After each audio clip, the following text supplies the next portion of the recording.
sitting idle, but I'm grateful for the fact that you've come.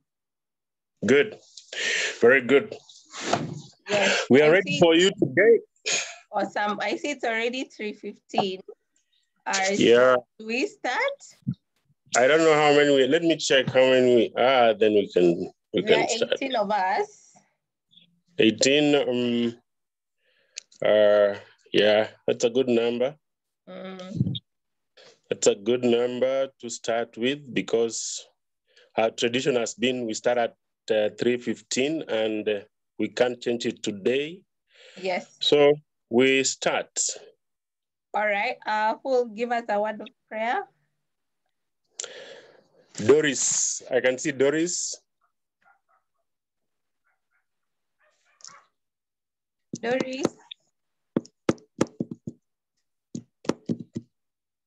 If Doris can't, then Husna. I can see Husna.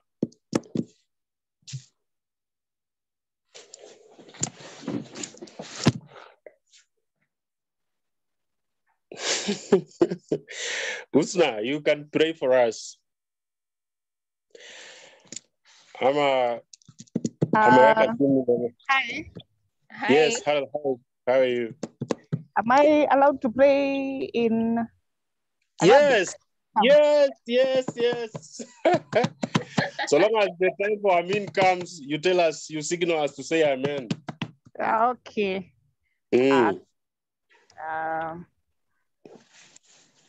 Bismillahirrahmanirrahim.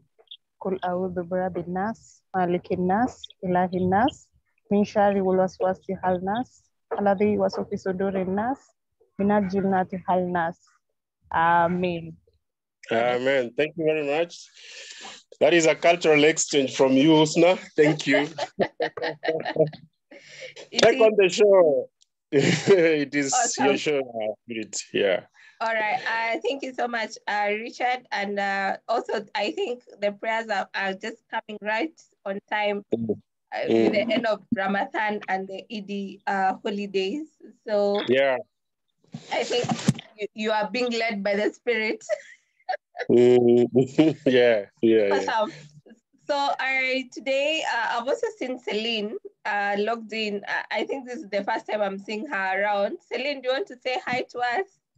She's going to say, these are our people. She is going to say something. Celine, please.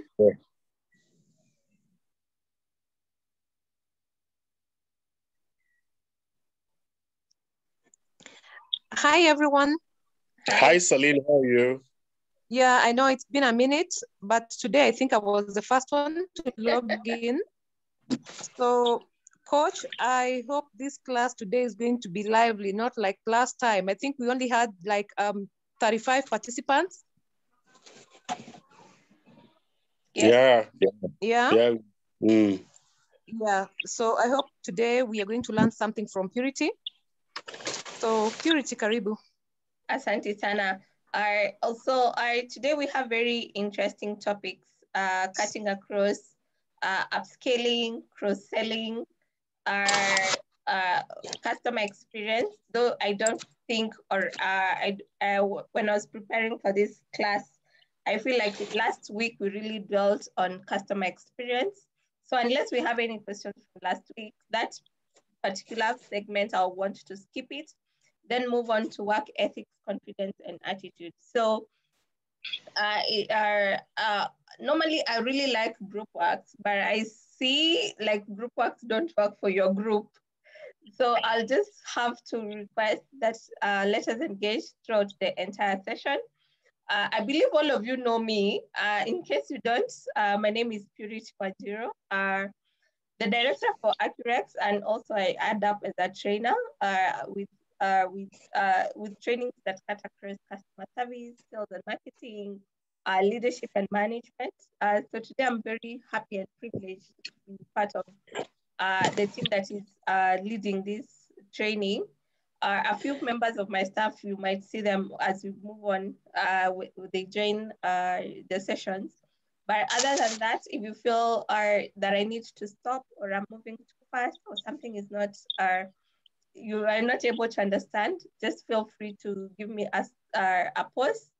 Then I'm able to interact with you at that point. Also feel free to use the chat box as we continue, in case something is not clear or something is not, you want to ask a question. If you're not able to access your mic as well, you can give us feedback or respond to the questions that we keep pushing to you as the sessions continue. But other than that, welcome. I've divided this segment into 3 parts. The first part, I'll cover upscaling, cross-selling, and also a new concept that is in the market that's called bundling up. So let's just move straight to that. Richard, let me know if you are able to see my screen. Yeah, it is clear. Awesome. So here today we'll be discussing about upselling and cross-selling. So just like a normal question, what do you think about this? Have you come across this term before? Or what do we understand when someone tells you, let us upsell or let us cross-sell? Anyone? Okay, maybe let me throw in a challenge so that someone can distinguish what is upselling and cross-selling. Yes, please. One time I went to Java and I wanted tea only. And the lady who was serving told me, anything else you could like? So I want the group to distinguish what concept was being deployed there. Okay. That's a nice idea. I can repeat. Yes. I went to Java once, and as I was asking for tea, the lady who was serving asked me, what else could you like? Which concept is that?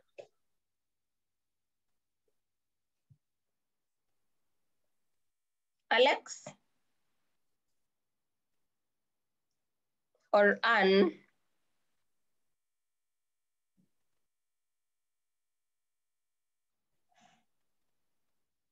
Okay. All right. I think let's move on. I'll answer you that, Richard. I think that is cross-selling, because they know if you need tea, yeah, you might need a snack as well. Maybe you need a meat pie or a cake or what else, like from Java, samosas as well. So that is cross-selling. Like you're selling a product across there, like unrelated products, but they normally go hand in hand together. So just follow me quickly as we try to explain these different concepts. But first of all, we start with a quote. I don't know if it's a quote or it's a statistic. This one I'll say it's a statistic that says Amazon reported that cross-selling and upselling makes up as much as 35% of their revenue. That means whenever they cross-sell, very soon I'm going to define what is cross-selling and what is upselling. But 35% of their revenues will normally come from cross-selling and upselling. So let's define what is upselling. Upselling is a strategy to sell superior or more expensive versions of any other product. For example, I know with your business, I think a product that you sell could be phones. And a phone could come from as low as Kabambe to as high as iPhone. Do you sell iPhones at your shops? On order. Oh, on order. Yeah. They're not just there. Okay. No. But you'll sell like high-end phones like Samsung. Though I hear today Samsung is not a high-end phone.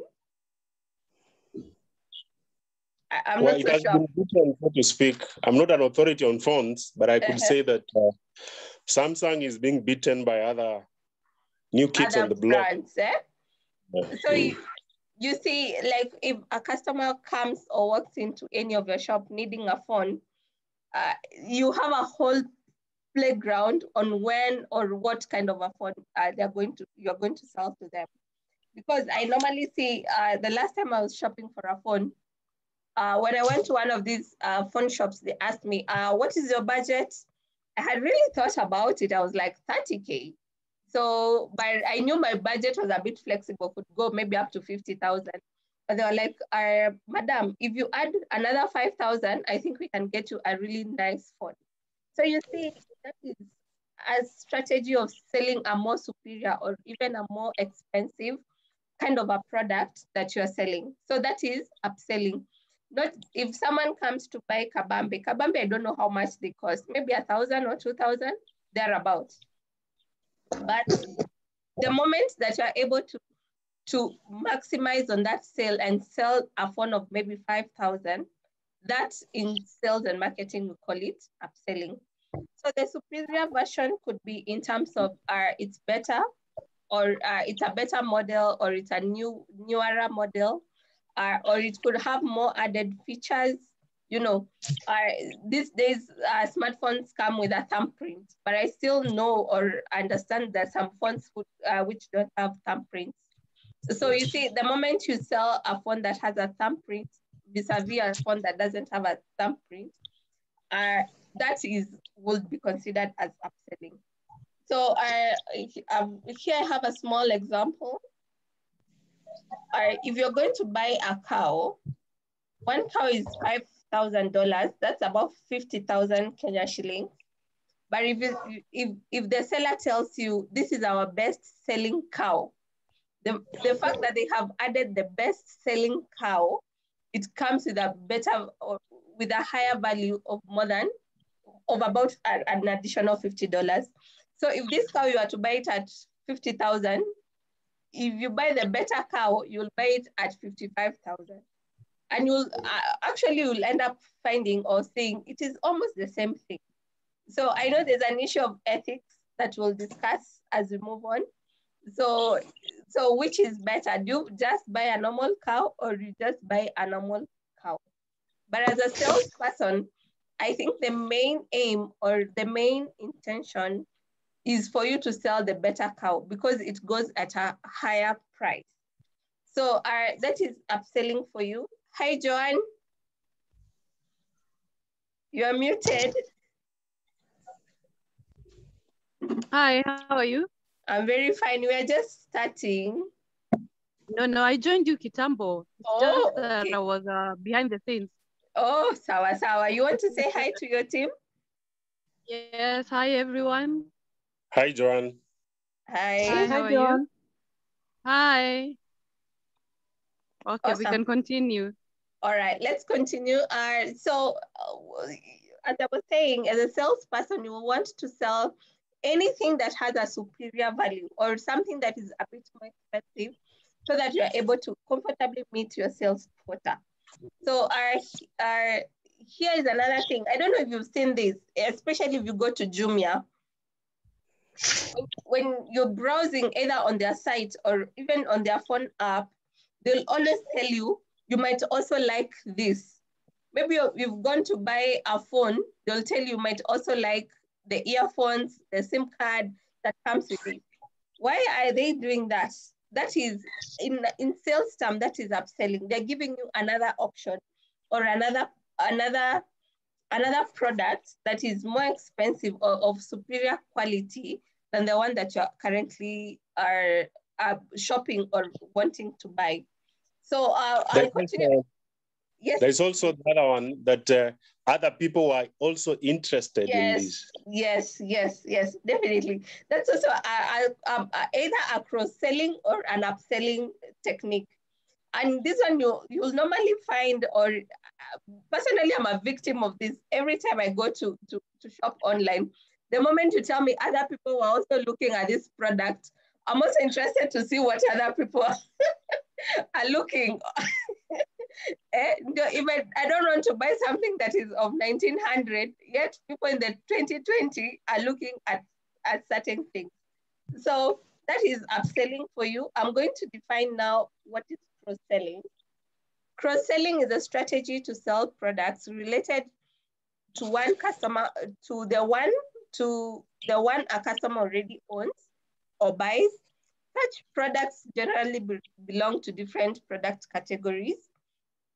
And an example is, or as we continue with an example, with the same example of the cow, the seller that is selling the cows automatically knows if you buy a cow, you'll need to buy the feeds or the hay.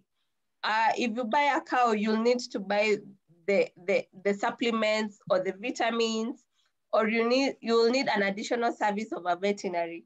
So the fact that they can sell to you a cow and the hay or the feeds, that is cross-selling. Because you see, a cow and the feed are two totally different things. The same example I've given of batteries of a wall clock. You go to the supermarket to buy a wall clock, they ask you, do you need batteries? Why do you think they ask you, do you need batteries? Because they automatically know that clock will not work without batteries. So that is cross-selling. And for your case, for example, is someone comes to buy a phone, you'll ask them, do you need a power bank? Why would I need a power bank for a new phone? You know, they're unrelated products, yet they normally go hand in hand together. You buy a phone as well. Today we have iPods, those earphones that don't have the cambers, you know. You ask them, instead of normal earphones, would you want iPods? So what is that? That is cross-selling. You're selling two unrelated products, but you know these two unrelated products normally go hand in hand. All right? Okay, all right. There is the example of cross-selling. You sell a cow, but at the same time you sell haystack. So you see, cow and haystack are totally different things. But you would actually know, once you have a cow, you will automatically need a haystack. And the same example I've just given previously, you buy a phone, they ask you, do you want a power bank? Because they know, if at one point or the other, itaisha moto, and you might need a power bank to recharge it back. So before I go to bundling up, I want you to give me examples of either cross-selling or cross-selling or upselling. And Nokia 2.3, I see your hand is up.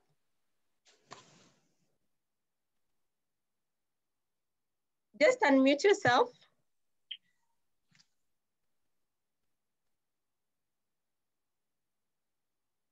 All right. So give me an examples that are relevant to you when it comes to cross-selling and upselling. You can put them even on the chat box, I don't mind.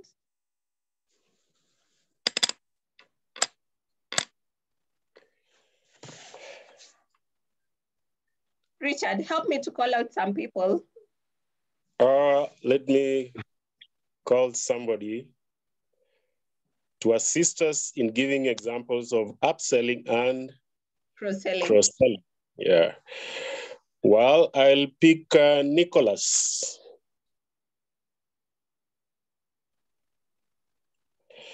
Nicholas Ndigiti. Yeah. An example of upselling or cross-selling.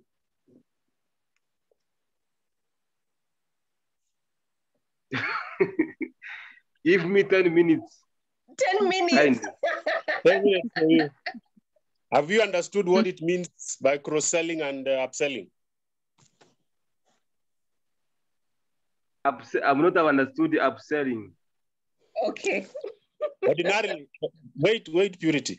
Yes. What does, by just instinct, what does upselling? It is upselling. Yeah. The meaning is just right there.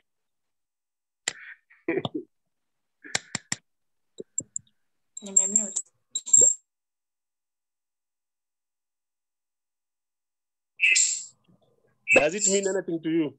Superior selling.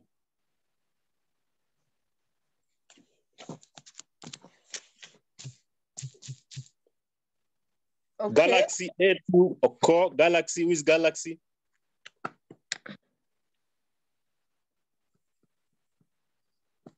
Galaxy.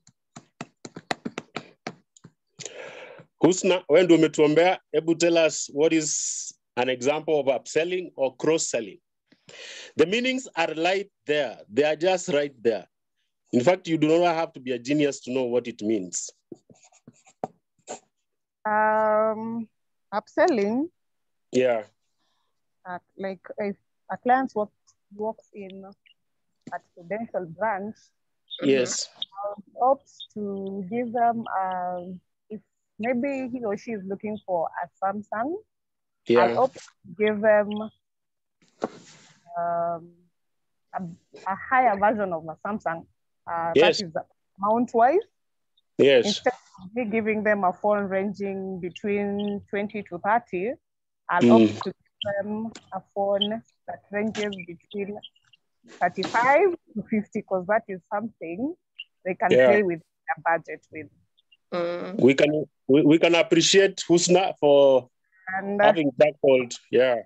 We can all appreciate Husna. And cross-selling, if a client buys, let me say, a phone, yeah, and maybe it has a small storage package, I'll request them to get a memory card and maybe 1,000 airtime as well. Awesome. I think that's very good. We can go on.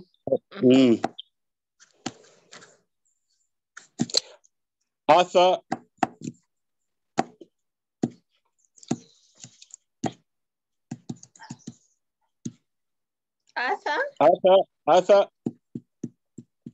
Arthur Wiggle.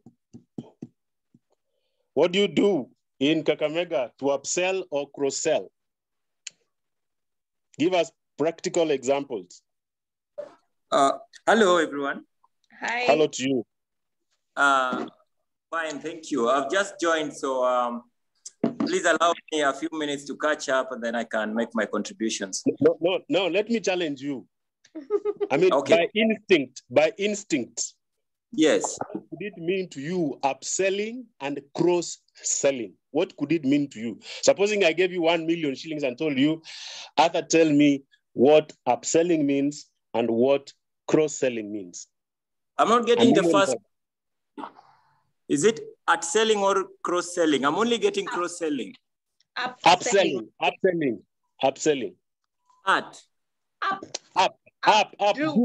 Do. Up. You are. UP. No. UP. Oh, upselling. Yes. Okay. Yes. God, thank you. So I think I'll start with cross-selling. When you're cross-selling, you are selling, let's say you are selling a product that a customer, how do I put this? You're selling a product that a customer owns, a related product to what you're selling to them. Yeah. Yeah, you'd be selling, for example, you'd be selling,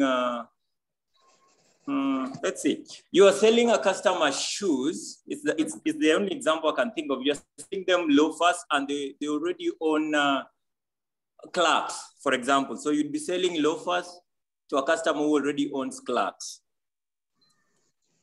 Okay? Upselling would mean you are selling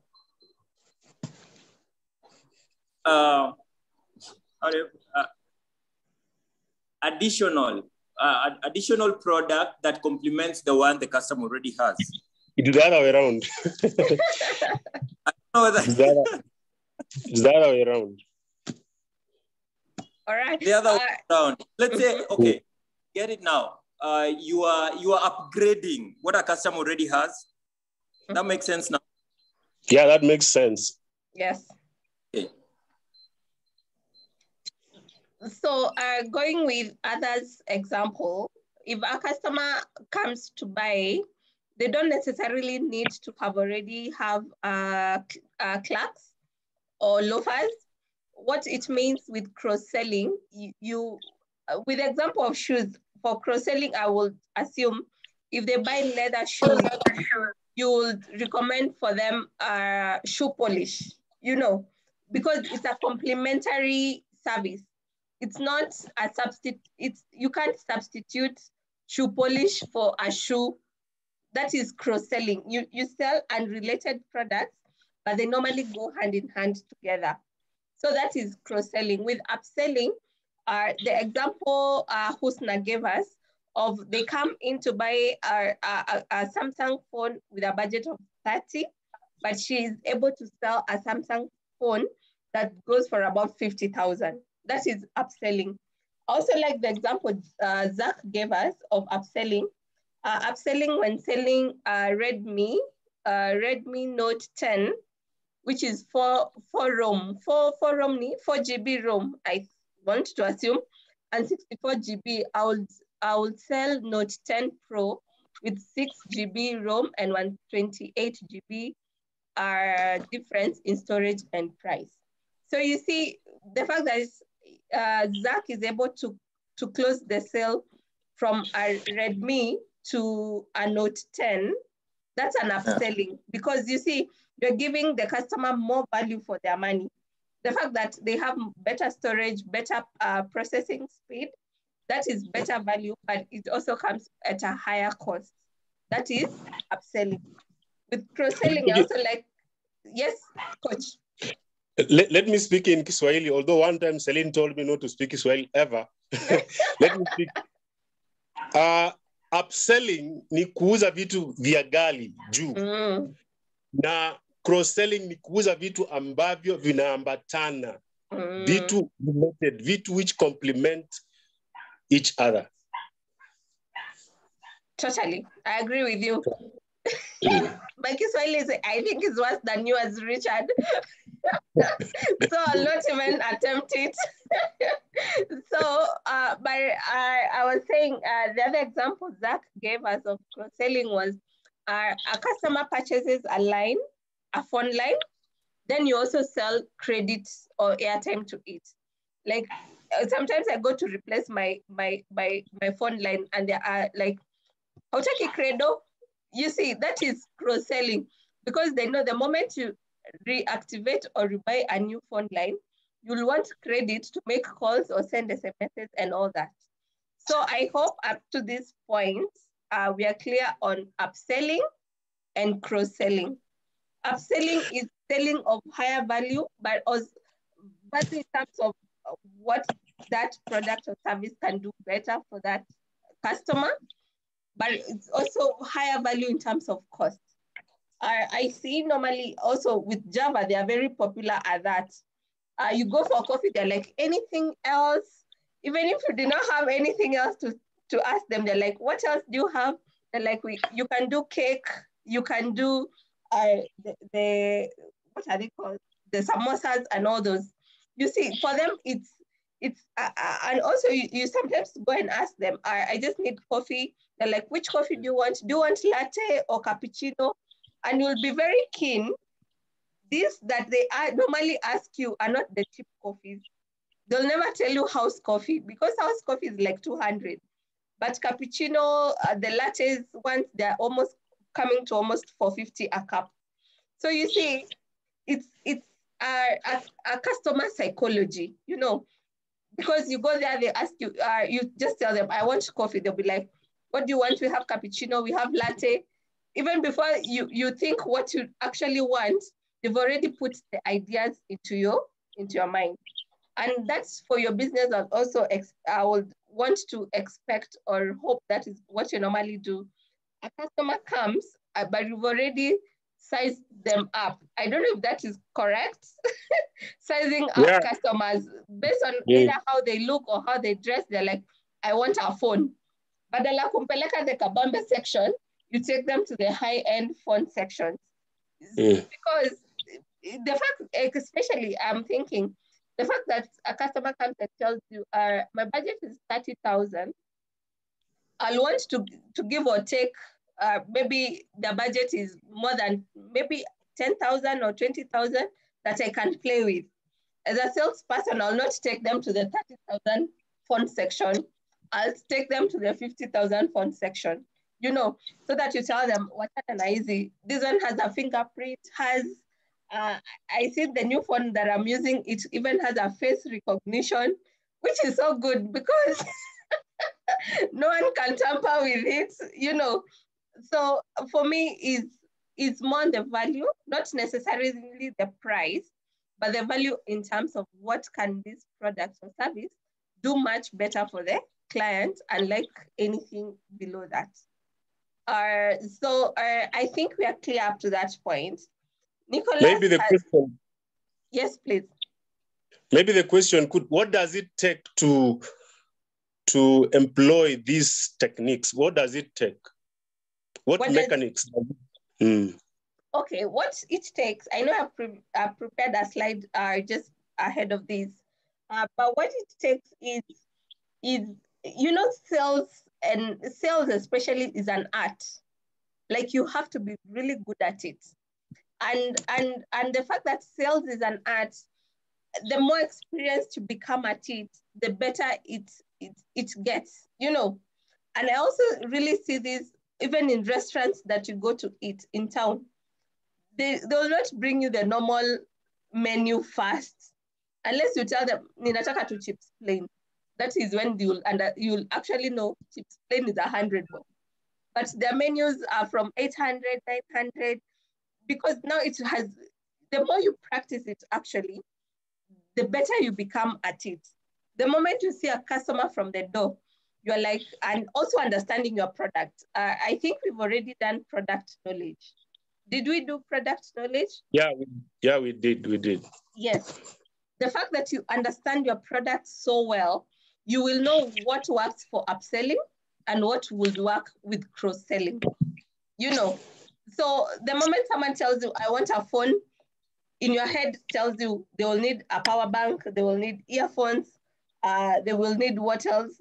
Do phone scams? They will need airtime and all those. So and we, also with upselling, you know, there's Samsung, what, there's another grade of Samsung, there's another version of Samsung. So with product knowledge, I think it makes cross-selling and upselling a very easy exercise.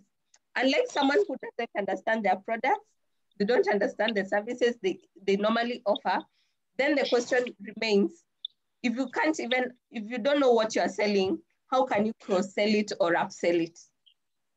So for me, my biggest concern will be, do we really understand our products inside and outside? You know, have I answered your question, Richard? Yeah. And also confidence. It also requires a lot of confidence. To do both strategies, yes. Yeah, totally. So Nicholas, you gave us another example of cross-selling and upselling. Cross-selling customers come from a SIM swap, I sell to him or her mulika mwizi. Or instead of swapping the SIM cards, you give them an extra phone. Okay, that's a nice strategy. An example of cross-selling is buying a fridge and a fridge guard. It's called a fridge guard, the one that prevents from our power surges. And upselling is like buying a fridge of your budget of 18K, and they end up recommending a better fridge of 24,000. That's upselling. That's a very good example. Cross-selling is an add-on on which increases sales. It's easier to cross-sell than upsell. It takes more convincing to upselling. I totally agree with that. But we'll come to see which is easier. Is it cross-selling or upselling? And now the market has introduced a new concept of bundling. Instead of all this cross-selling and upselling business, are we able to bundle up? And bundle is from the very basic definition of bundle is bring things together. Kuziunganisha pamoja, you know, then it creates a bundle. And I know telcos have done very well at that. Like Safaricom, I don't know, for a package of 1,000, you get 400 minutes, 400 SMSs. What else do you get? 2 GB data. That's a bundle, you know, the same as Airtel. And I think Airtel has excelled in this, because at the same 1,000, you get, I don't know, 1,000 minutes, 5,000 SMSs, maybe 10 GB of data and all that. That becomes a bundle. The fact that you can't buy it separately, then that makes it a bundle.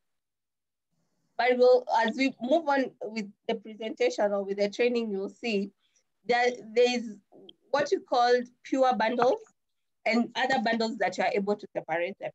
Because the concept of, for example, Safaricom, you can still buy airtime and make your calls and do your SMSs and still buy the data bundle or the data separately. But you'll see, for you to enjoy the three services, SMS, call, and airtime, you need to buy a bundle of maybe 1,000 or 5,000, whichever amount you're comfortable with. So now this is where the concept of bundling up came in. And this one is now becoming very, very, very popular within the market or within the sales sphere, because now you keep wondering, after I have upsold this client, do I also need to cross-sell them? Because they came with a budget of 30,000 to buy a phone. They have exceeded their budget almost by 20,000 by buying a 50,000 phone. Then do I really necessarily need to cross-sell them again? So you see, there's a conflict of interest at that point. So, and some people will be wondering, do I upsell or do I cross-sell? So to be able to answer all these questions, the market or the industry now introduced the bundling option. So with bundling, I've said as basic as it could be, is an offspring of both cross-selling and upselling. You bundle together the main product with other auxiliary products for a higher price than what a single product will have sold for. So that is a bundle. Let me see if I had given you an example. Yes. Before we get to my example, give me your own examples of bundles, either that you're currently doing at your workplace or the ones you think they could work for your business. So give me examples of bundles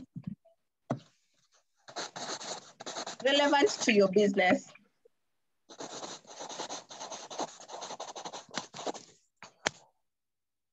John, an example of bundling. Unmute yourself. I can see you smile. In the dark. Yes. Network is a problem. We can't hear you. Hello, Pete. Hello, we can hear you. You are saying example of bundles. Yes.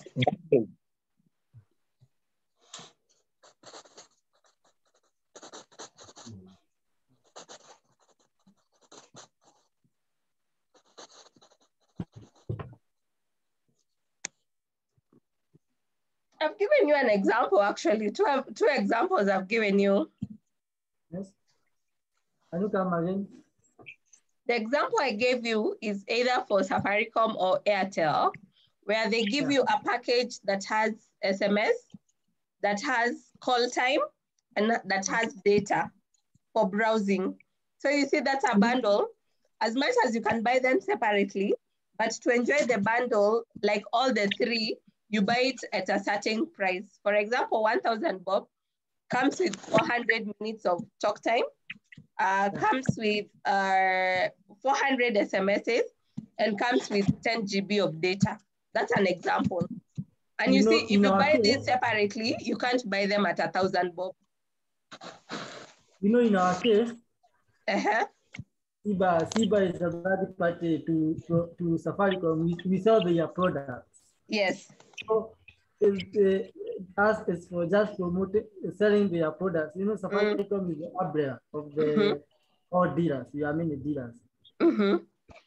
So there can be some difficulty because it is Safaricom that does that. We are a dealer. We deal with their product. So we sell the airtime and then the customer subscribe to what or she wants. Yeah, that's somehow complicated. Bruno, Steve, can you give us an example of bundling? Hi. Hi, Steve. For me, I think like selling a phone and bundling it up with a power bank. Because if you sell them separately, everyone comes with his own price. But if you total them up, it's more expensive. Yeah. All right. That's a very good example. Let's get another one.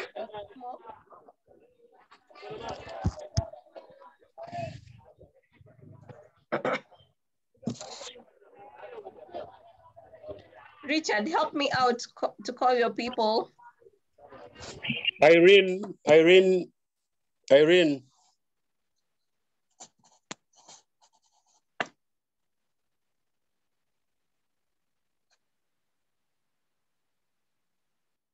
Miriam.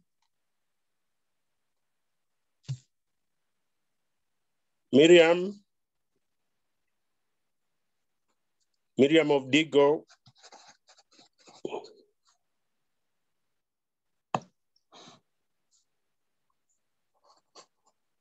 You can unmute yourself or say pass.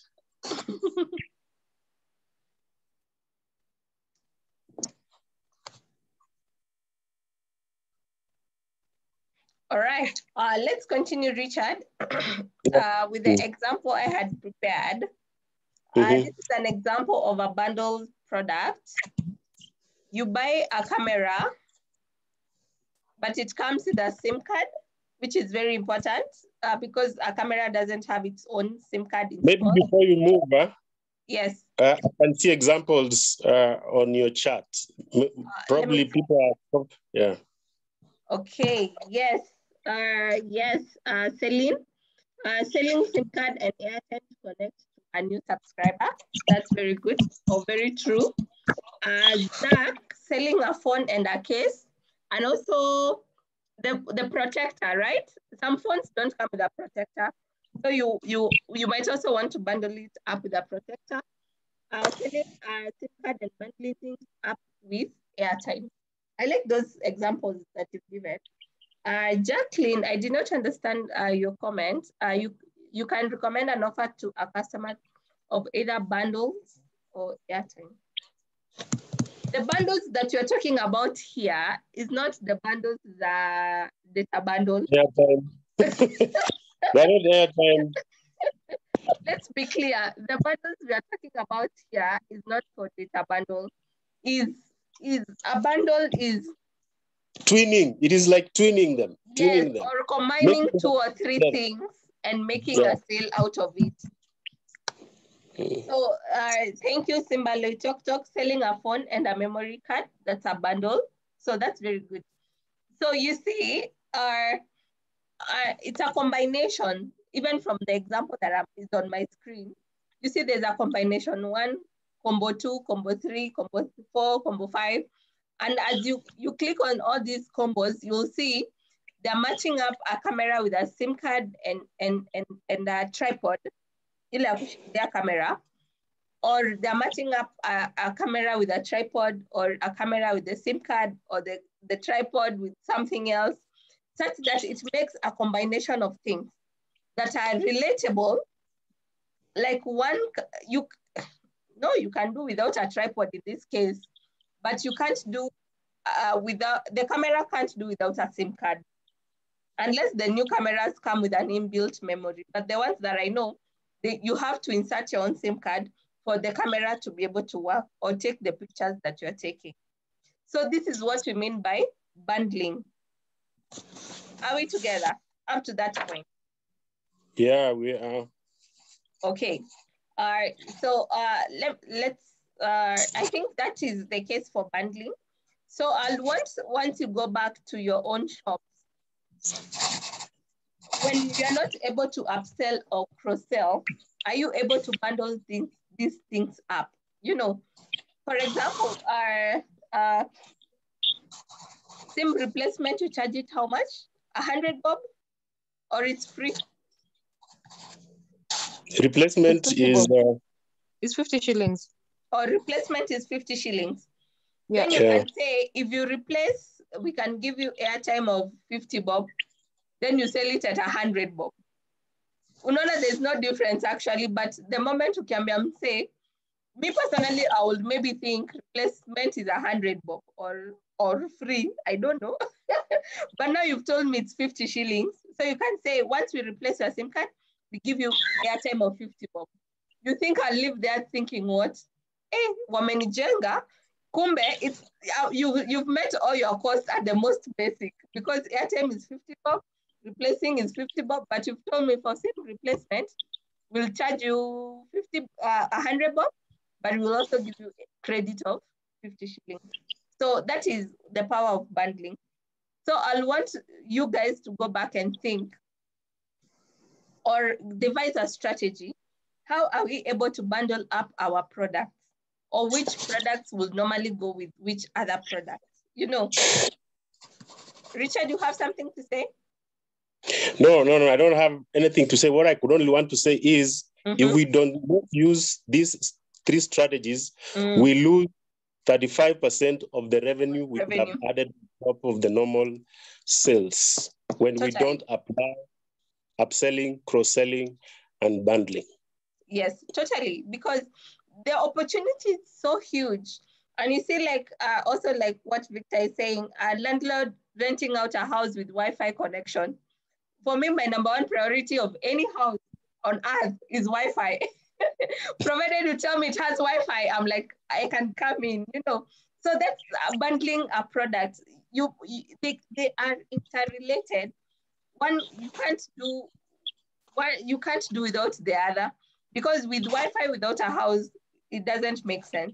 For me, a house without Wi-Fi, it doesn't make sense. So you just have to check on things you're able to bundle up. Moving on, Galaxy A2 is saying Safaricom product all in one, Kenya shillings 500. You get 1.5 GB of data, 100 minutes and 500 SMSs. That's a bundle actually. So Galaxy, just find out what Airtel is doing with a bundle of 500 shillings and get back to us. Okay, moving forward, I had mentioned about pure bundles and mixed bundles. What I mean by pure bundles is, pure bundling is when products are made available only in bundles, and they cannot be bought separately or individually. For example, let me see. I feel like today, especially the smartphones come as a bundle. You buy the phone, it has a charger, it has earphones, it has the protector, and it has the cover. Those are 5 things in a phone. You went to buy a phone, but you bought 5 things all together. You see, because I'm assuming, if you're buying Huawei, today we have Huawei, what? I see so many Huawei's on our call list. Let me pick one of them. Huawei Nova 3i, yeah? I don't think the protector and the cover of Huawei Nova 3i could fit Huawei Mate 9. Can it? I doubt. When you're gonna Huawei, please tell us. Can the covers fit? Can the protectors fit? Are you asking if they are standardized to fit each other in spite of the differences? Yes, yes. Okay. I doubt they fit each other. People who are selling phones, someone unmute yourself and tell us if they are able to fit each other.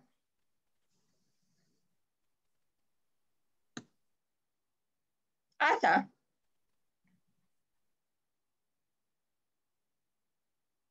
No, they don't fit since they have different inches. Very good. Zach and Huawei. So you see what I mean? That's a pure bundle. The fact that they can't fit any other phone, that makes it a pure bundle. Like if you're buying a Huawei Nova 3i, it has to come with its own cover. It has to come with its own protector. I saw Apple. They sell these iPhones. They introduced that every version of iPhone comes with its own charger. I was like, what is this? Because it's making it so complicated in the market that if I had iPhone 10, I can't use the charger for iPhone 11. I have to buy its own charger. So you see, that's a pure bundle. I hope you've understood me up to that point. That these things only work with themselves. They can't work outside of that particular product or service. Then we move to mixed bundle. Mixed bundle is when even if you separate these items, you can actually buy them separately. The issue of like phone chargers. All the time I keep losing my phone chargers and chargers for my laptop. But you see, I don't necessarily need to buy a new phone to get a charger, or I don't necessarily need to buy a new laptop to get a charger. I can buy it separately. Though initially when I was buying either as a new phone or as a new laptop, I bought them together. But when I'm able to separate them, I can actually buy them separately. Are those examples relevant or understandable? Yeah, if I speak for myself, I've understood. Awesome. Someone give us another feedback. Kama umeelewa, sawa. Kama hujelewa, I'm open to repeating what I've said. Or give even a totally different example. Purity, what about when you buy a phone and you're given speakers? Yes, that's a bundle. These external speakers, desktop speakers. Yeah, or maybe you're given a t-shirt. A t-shirt is a promotion, but but for speakers, I would want to assume that is a bundle. You know, they tell you wamekupatia speakers, but in essence, you have actually bought for those speakers. You know. Okay. Okay. Can we ask for examples of either pure or mixed bundles if we've understood? Jacqueline, give me an example of a pure and a mixed bundle, the same as Anne. Mesema mumelewa. Give me an example.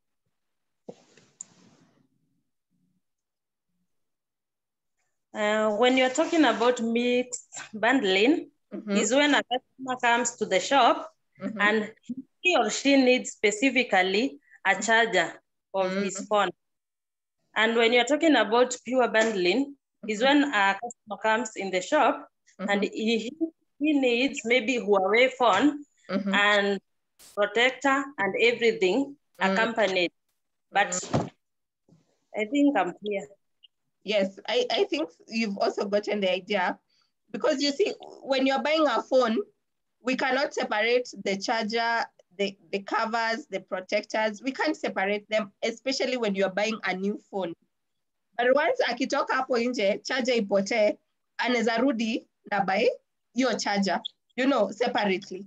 So with pure bundles, you can't really separate them.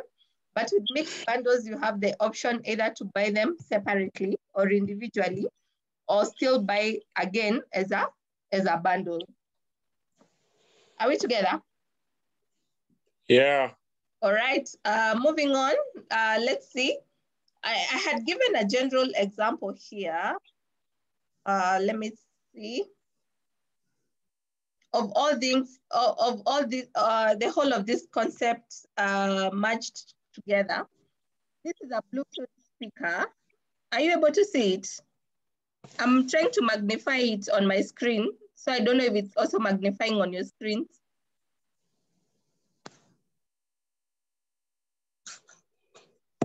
Are you able to see what I'm saying?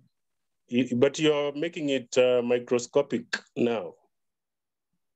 And now? Yeah, it's becoming bigger.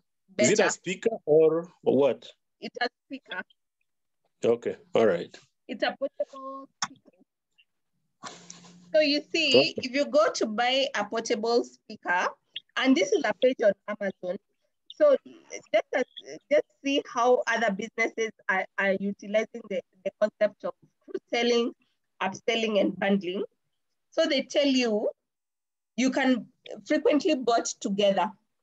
This this is a catch, and I almost always fall for this because they've told you this speaker normally is bought together with a stereo, what is this? With an AUX. You know what is AUX? That's either thing that you connect on your, like you can connect directly your phone to the speaker, that cable.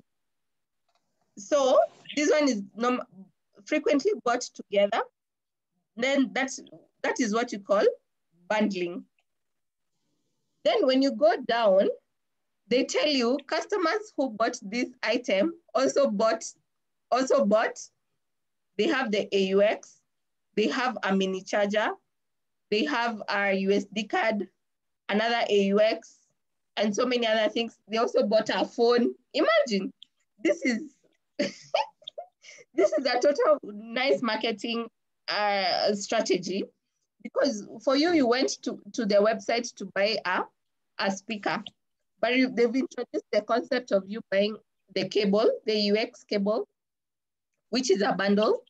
They've also introduced you the concept of buying the SIM card, the AUX, or even buying a new phone.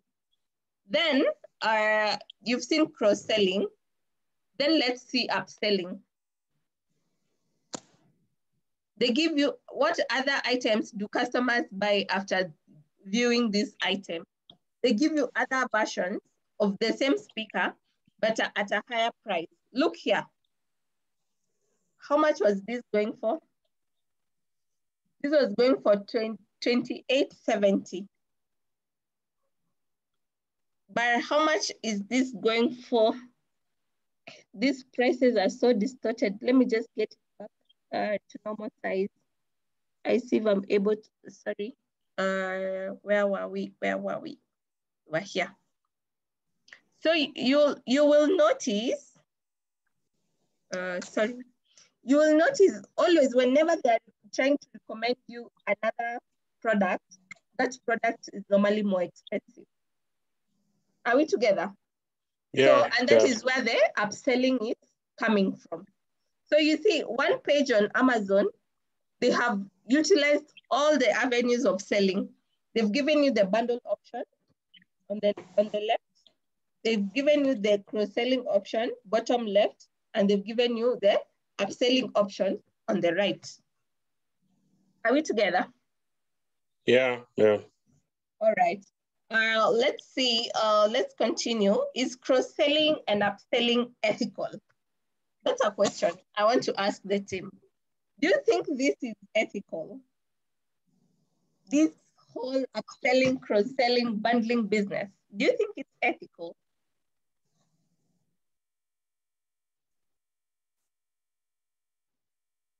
What do you think, guys? Or do we need first to define what is ethic?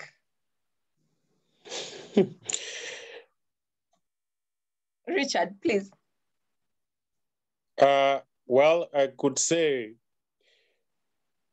there is nothing unethical in it because there is no force that has been used to me to purchase that product. For example, the example I gave of being asked, I went for tea and the lady made me curious to have something else. Probably I need it and I didn't know its existence. You know, sometimes it is awareness, you know, it creates awareness. It doesn't really force you to buy. You have a right to say, no, I don't want. You have a right to say yes. So I don't see how unethical it is. So for you, you don't think it's unethical? No, I don't think. But I've come to your shop with a budget of 30K to buy a phone, but I've left 20K poorer. So long as that thing is going to help you, you're not buying just because of buying. You're buying because an awareness has been created in you to have it. Okay. Maybe you didn't know its availability. All right. I want to hear from someone who thinks it's unethical. I see Joanne has said it's a good selling tactic in a nice way, being crafty. Zach says it's ethical provided it's done in a professional manner. but I want to hear from someone who thinks this is unethical. For example, before you even move to unethical, for example, the screen, what is it called? The screen protector. It is even more ethical for me to tell you that the screen of this phone, if it breaks, it is even more expensive than the phone itself because it's the phone. So it's better for you to protect it. So I think it is very, very ethical in certain instances. Yeah. All right. I see Sharon is saying it's a smart way of selling products that are slow moving in a company. I know this is a very good strategy, especially for slow moving products. You normally bundle them up with fast moving products, you know. So that's a smart way or innovative way of selling products. Celine, from a sales perspective, it's very ethical as it solves the customer's problems. All right. Let's see what I had come up with on the topic of ethics in terms of upselling and cross-selling. So with upselling and cross-selling, normally it's an often and mistakenly seen as an ethical practice to squeeze out more money from a customer. Because when you're doing all these, normally I feel like your biggest focus is on making the most out of the customer. And because of that, that is why maybe a lot of people think maybe it's unethical. But the dilemma of whether upselling or cross-selling is ethical or not has its roots in its meaning and ends of the discussion. The end goal of any business, and I believe like yours, is to maximize profit, you know, like make the most profits possible from any customer who walks into your business premise.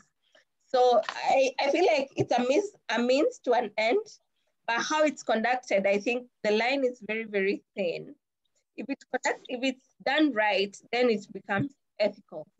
If done wrong, I feel it's unethical. And sometimes I make purchases only to get home. I'm like, what was I thinking? Why did that person want to sell me this product? So you see, from a customer's perspective, if later I feel like maybe I was duped or I was conned into buying something that I did not necessarily need, then I feel at that point it becomes very, very unethical. But if I go home with the example like Richard is saying, you buy a phone, you tell me, madam, itabidi, you buy a protector. Because if your phone falls, then it means we'll have to come back for another phone in a couple of days. So I think the line is very, very thin. But how we actually conduct it is what makes it ethical or unethical. Moving on, importance of cross-selling and upselling. Why is it all this important? Or why do we do all this cross-selling and upselling business? Because you can also choose to say, we'll only sell what the customer wants. So number one is increases customer retention. Like customers feel that you are able to meet their needs above and beyond what they came looking for. The other one is upselling or cross-selling, if done right, helps customers find more value than what he or she was expecting when they were coming to you. Another biggest example, and this one is very business oriented, is increases average order value. Because if the normal average order value is, for example, 1,000 bob, but by the fact that you do cross-selling or upselling, you can increase that sale from 1,000 bob to 1,350. Because we've seen the impact of cross-selling and upselling is 35% on incomes or on revenue. So, and also lifetime value. Because I will want to buy a phone. Like the phone that I'm currently using, I bought it about maybe 6 months ago or thereabout. And I remember asking the person who sold me that phone, if phone itakaa miaka ngapi? So he was telling me, give or take, if you really take care of the phone, it will service you for 2 years. If you are the person who doesn't take care of their phones, 1 year at maximum. So you see, if this current phone, if today is at 6 months, and it's able to serve me for another 18 months for it to get to 2 years, I'll feel like I've really gotten value out of that particular phone. other than buy a phone at 6 months, iko na mashida, the memory, it's overheating, it's booting up every now and then. So this is the importance of upselling and cross-selling. Increases average order value and lifetime value. Let me see what you should not do when it comes to cross-selling, upselling, or bundling. What should we not do? Number one is suggest upsells or cross-sells before a customer picks a product. It will be very bad. I just walk into your shop and you tell me, madam, kuna simu mpya hapa, unataka. Even when you've not really understood why I have visited your shop, because I could be visiting your shop either to buy airtime, to swipe a SIM card, or do all those. So, but you first need to understand, why has the visitor or the customer visited my shop? Then from there, you could know this is now the opportunity to upsell, cross-sell, or bundle. So number one is just make sure that you first welcome the customer, find out what are you here, or how can we help you today. They tell you I'm shopping for a phone. So that is where I know the discussion starts. Which phone are you looking at? You say Huawei. Okay, which budget do you have? You say your budget. You say 10,000. You tell them, okay, we have this one for 10,000. We have this one for 15,000. We have this one for 20,000. Which one would you want to look at? Then the conversation starts from there. Number two is bombard customers with many cross-selling or upselling products. Just pick a few options, not all of them. Just pick a few. Me, I'll prefer you present me with two options, because it's easier to pick A or B. But if you give me A, B, C, D, E, F, I'll be like, I'll also get confused in the process. So point number two, do not bombard the customer with many cross-selling or upselling products or options that you have. Number three, slay tactics, like hiding pre-selected add-ons in the hope the customer does not notice this. This one I normally feel very offended whenever I go to buy something. I've already done my internet research, but when I ask you, you don't really come out correct and tell me, madam, hii simu yako inakujanga na protector yake. It's inside the box.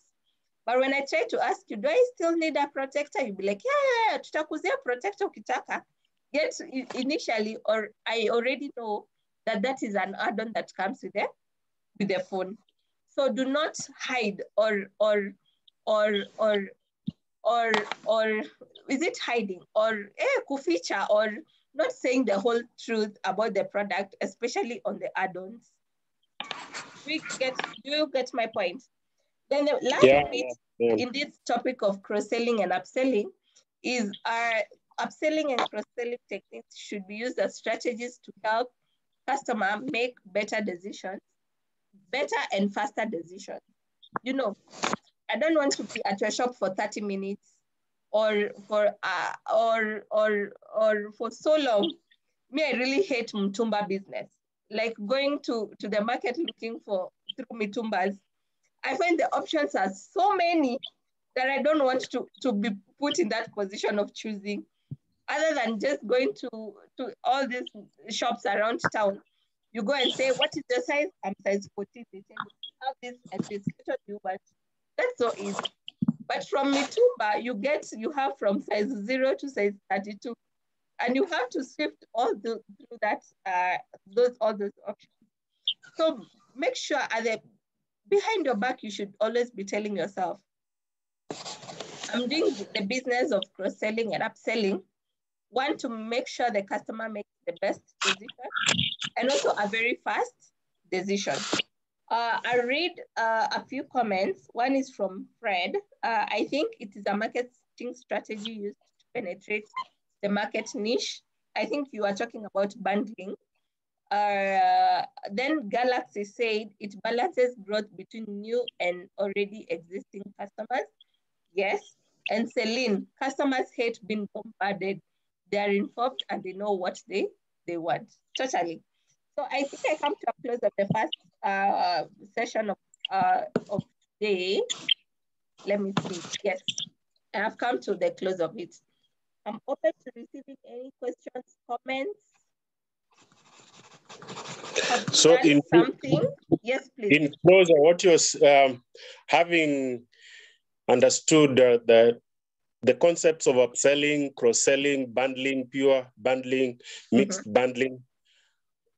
Now, when the rubber meets the road, what you need is courtesy, respect for the customer, understanding of the products, continuous practice, experience, all right? And the welfare of the customer has to be taken into consideration. Totally, I agree with you, Richard. And I think that also draws up to our next topic around ethics, work ethics.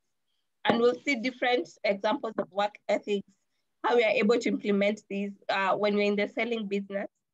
Because, you know, selling looks like a very selfish act, if you ask me, because you want anyone who steps a step into your shop, they leave less richer than they came, you know. So in the process of this selling business, are we able to know where does the line stop or where does the buck stop with the selling business? So any other comment on this topic of upselling and cross-selling? Celine, any comments? Addition, maybe something I've left out?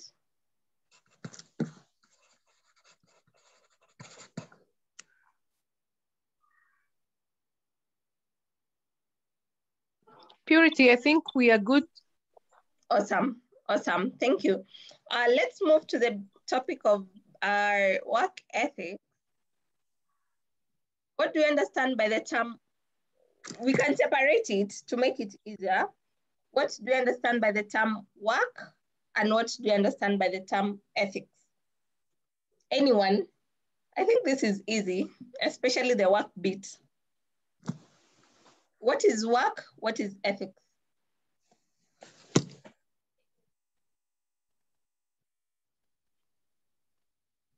Of course, work is the exertion of energy to produce particular ends.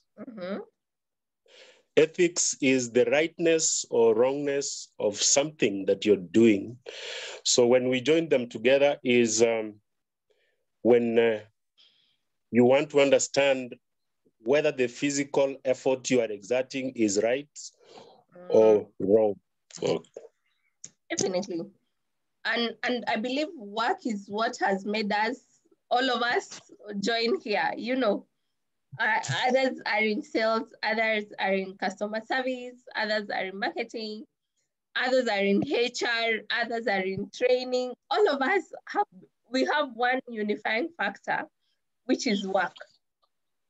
And you see, with work, we want to do work with a lot of excellence and a lot of perfection in it.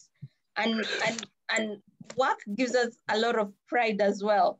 Because for me, I'm very proud to say I'm a HR. You know, it doesn't matter where I go.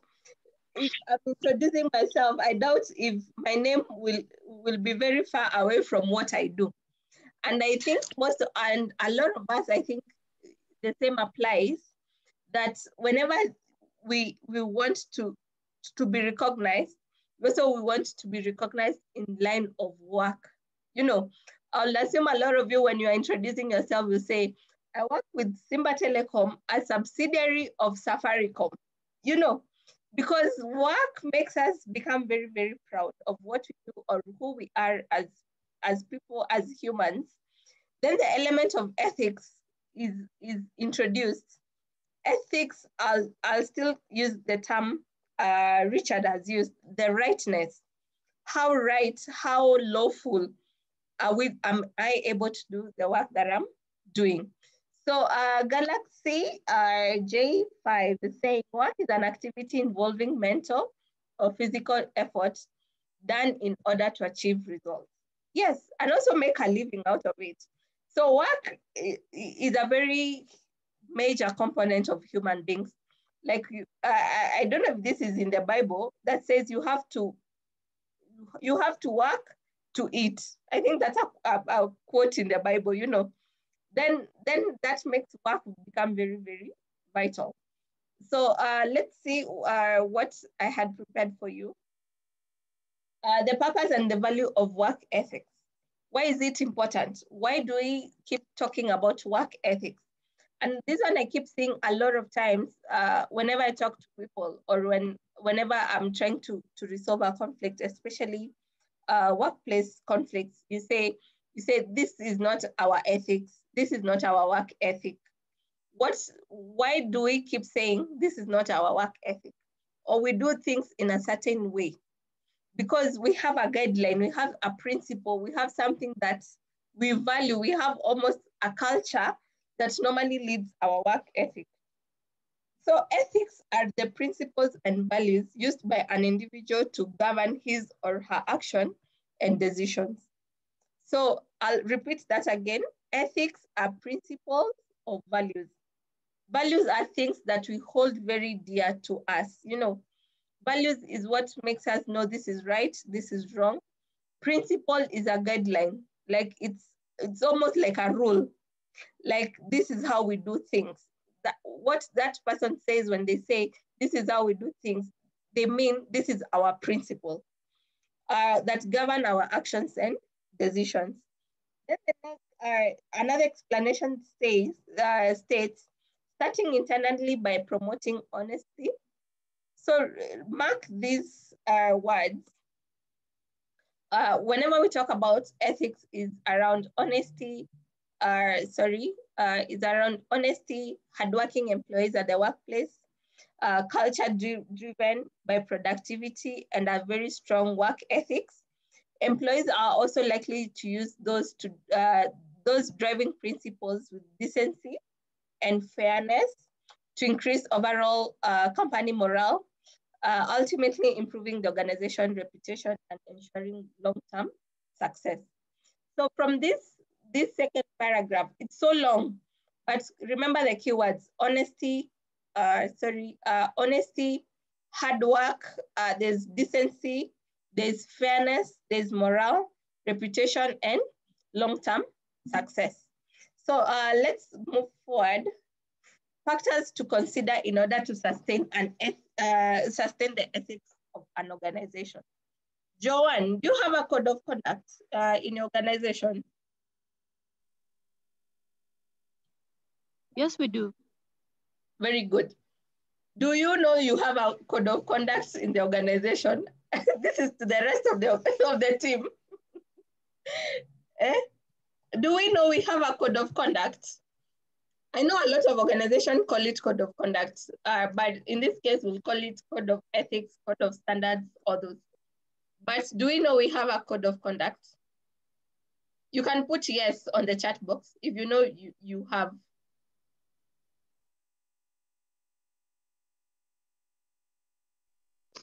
Hey, John, I think they don't know. They're letting me down. Hey, on Monday, you need to share with them. I'm sure they know. Yeah?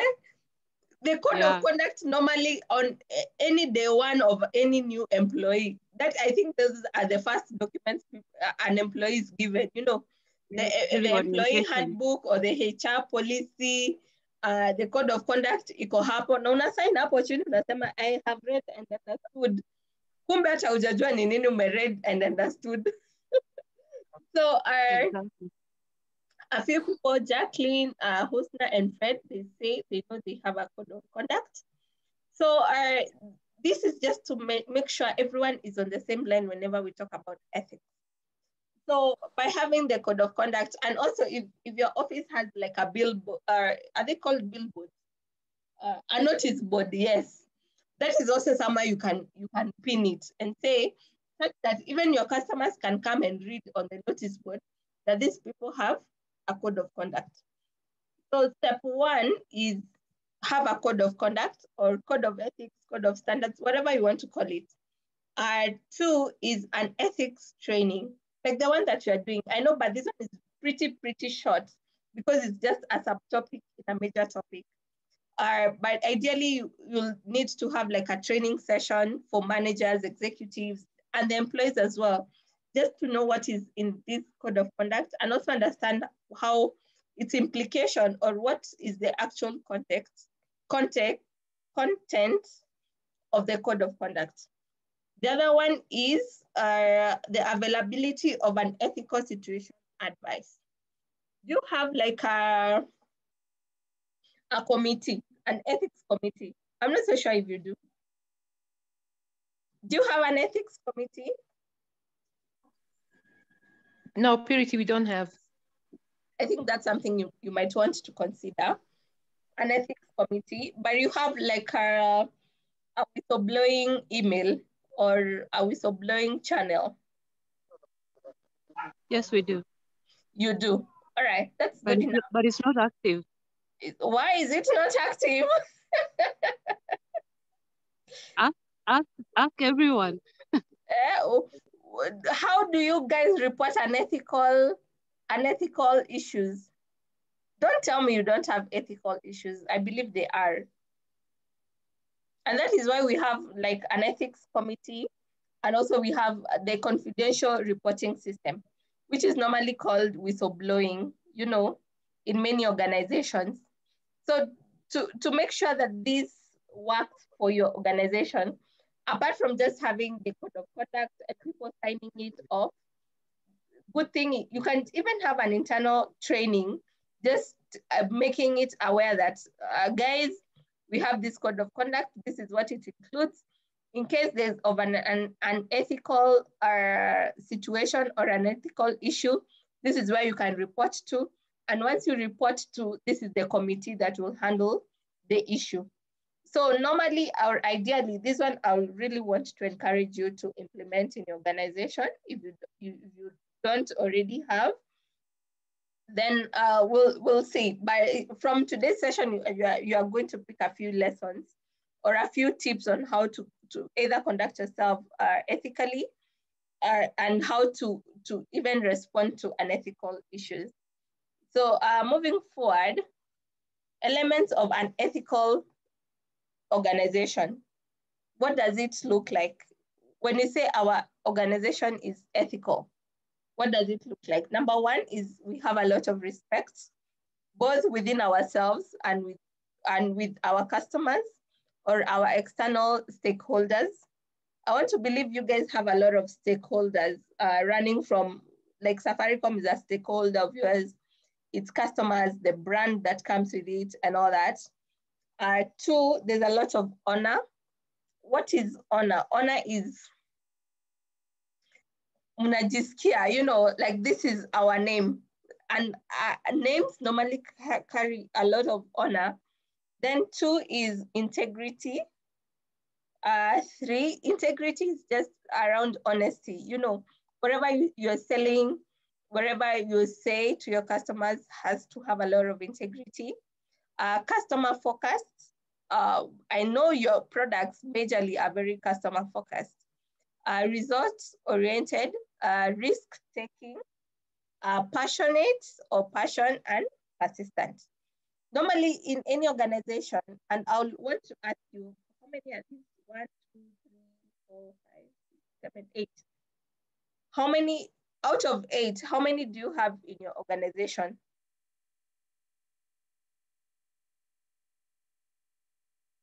Out of 8, you can say 7 out of 8, or 8 out of 8, 6 out of 8. Give me a rating in terms of how ethical your organization is.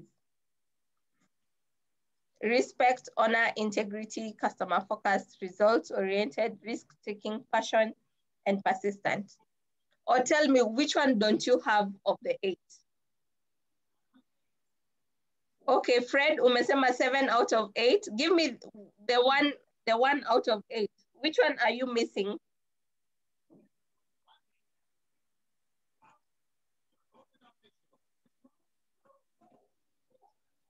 I'm giving you a minute either to type on the chat box or unmute yourself and talk to me. Risk taking, that is what you're missing. Celine, talk to me.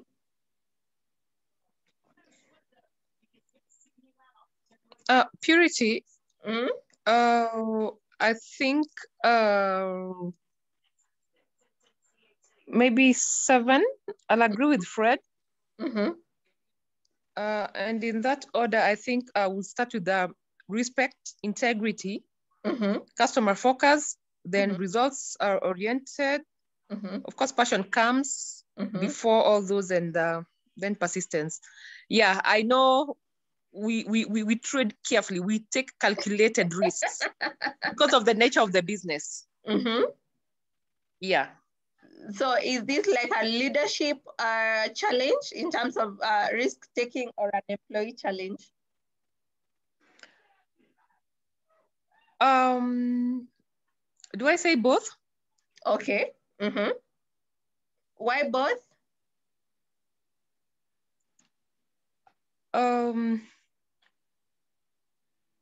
How do I put it? Okay, the nature of our business is quite capital intensive. So we have a system where we give our shops limits. We know the potential of a particular branch. So we don't exceed in giving them stocks, because this is money. So in that sense, we end up not losing so much money in terms of shortages. Yeah. All right. So I think also, like, ethical organizations, as you've seen, they're risk takers. You know, you might want to get out of maybe your comfort, or just get out of there and take a risk around it. But it's good to hear most of you are saying 7 out of 8, others 8 out of 8. So let's really hope, like, kwa ground vitu sio tofauti. Okay, moving on, are core elements of a strong work ethic. This one majorly is driven to the people part of it.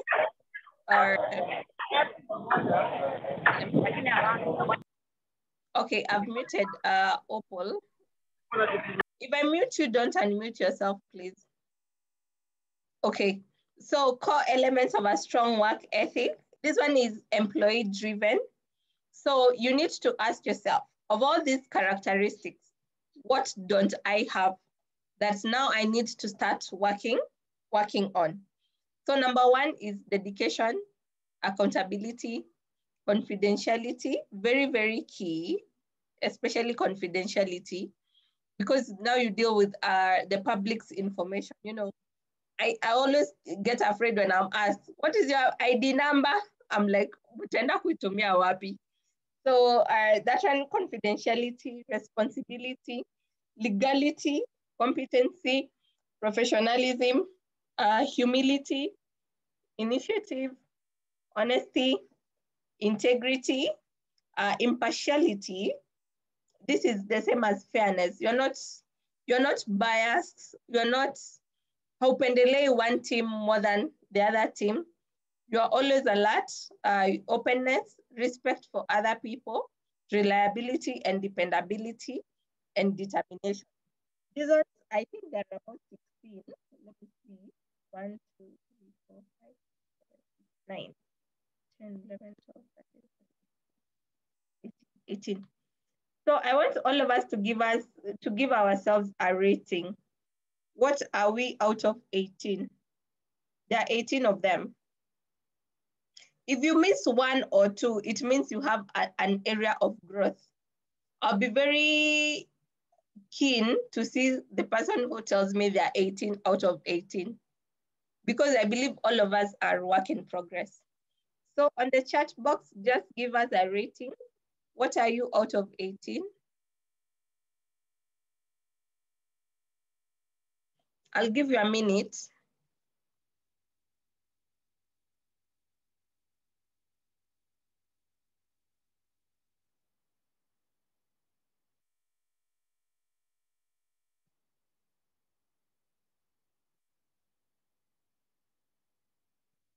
Have you understood what I'm requesting for?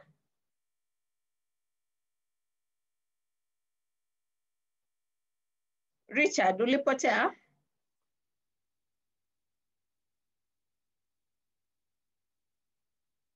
give yourself a rating.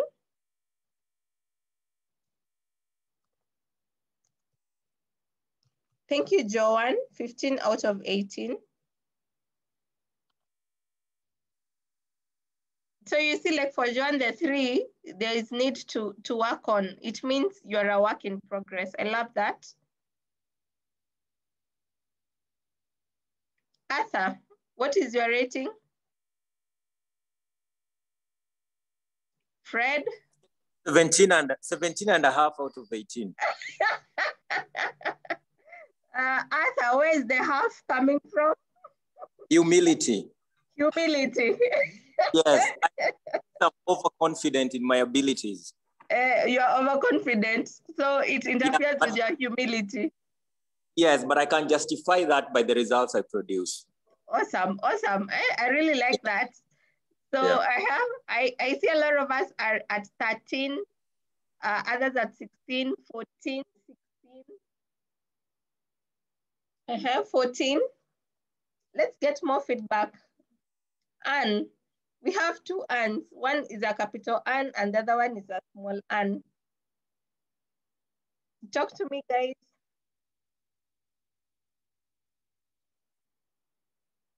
And I hope the ones that you have missed, if you say 14, you've marked the 4 somewhere. You tell yourself, once I get out of here, I'll go and work on the 4. Where are the others? Nicholas, you've said 17. I'm interested to see the 1. Mkiwa na Huawei Nova 3i. Nicholas, what are you missing with Huawei?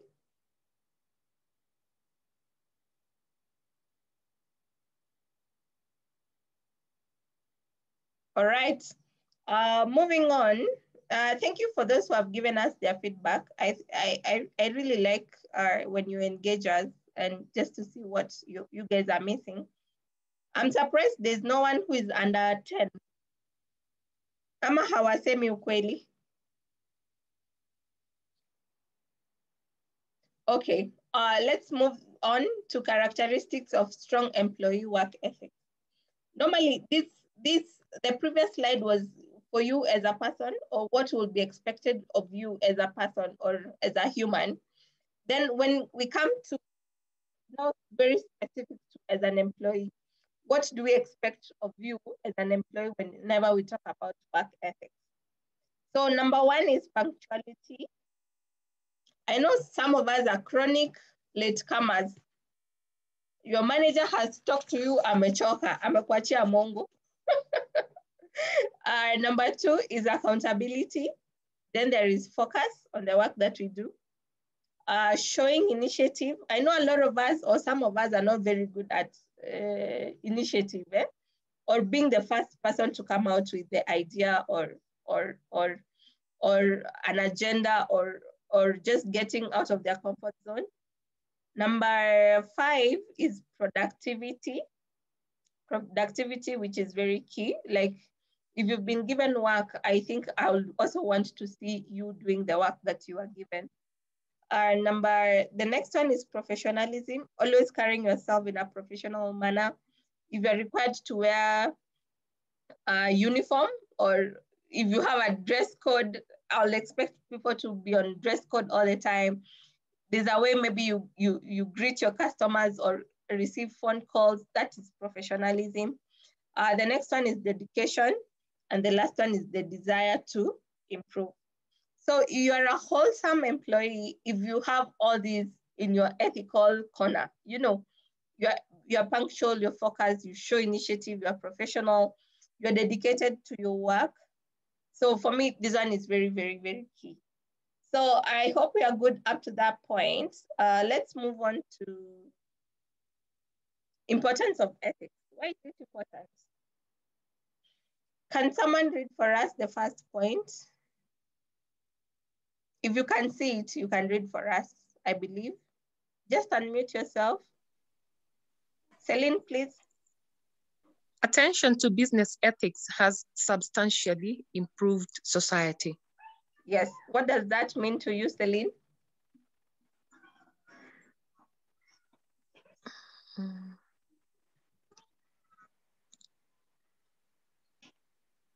Let me jog my mind.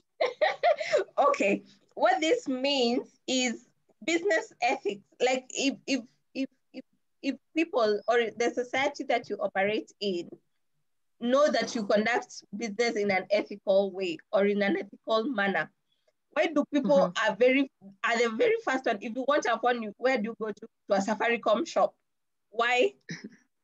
Why not River Road? Because of the because ethics. of the Yes. Yes, Celine, please. Carry on. I was saying, why would I run to a Safaricom shop and like go to River Road?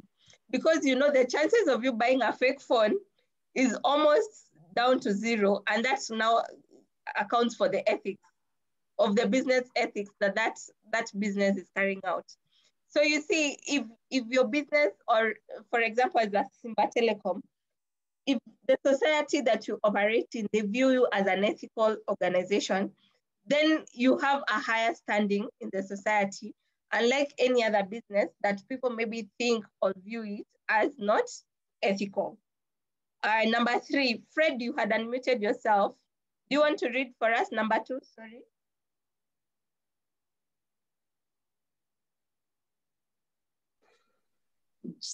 Ethics programs help maintain a moral cause in turbulent times. What does that mean to you, Fred?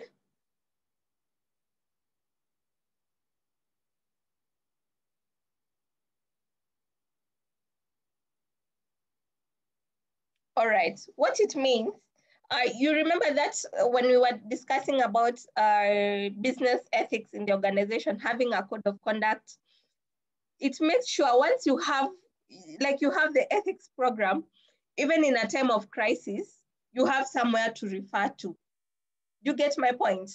Like it's a standard, like if it's a policy, it's written somewhere, you know, in case of this behavior, this is how we react, or this is how we are supposed to handle the situation. So the ethics program maintains a moral course. Like at all times, we know what to be referring to in any other circumstance. Number 3, who will read for us number 3? It's not a must to explain if you are not able to understand it. Anne, please. Ethics programs cultivate strong teamwork and productivity. What do you think it means? Increases performance. Yes, increases performance and also teamwork. All of you are fighting or are pushing towards the same goal, and also productivity, because ethical organization, they have at least an 80% productivity rate, unlike unethical organizations.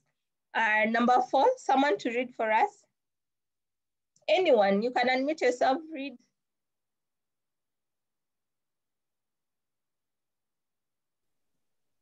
Yes, Jacqueline. Ethic programs support employee growth and movement. What do you think that means? I think when we support ethics, we grow this field of business day by day. Totally. Like employees have an avenue of growth. You know, they can become better people, not only for them as employees, but also as people in the society. And also you get meaning out of the work that you do. All right, next, someone to read for us.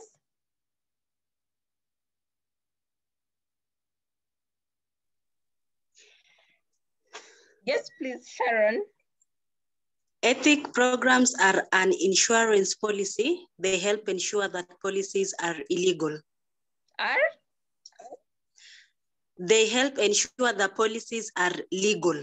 Yes, are legal. To ensure the policies are legal. What do you think that means, Sharon?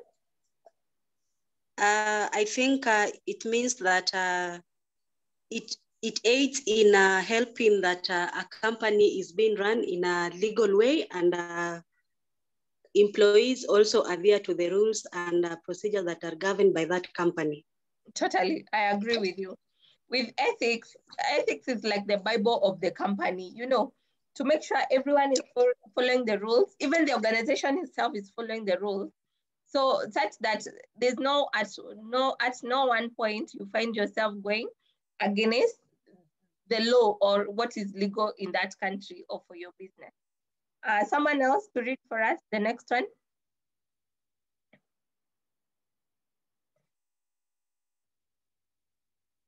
Someone else, please.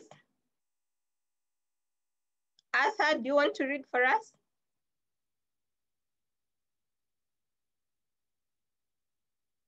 Yes, Nicholas. Just unmute yourself.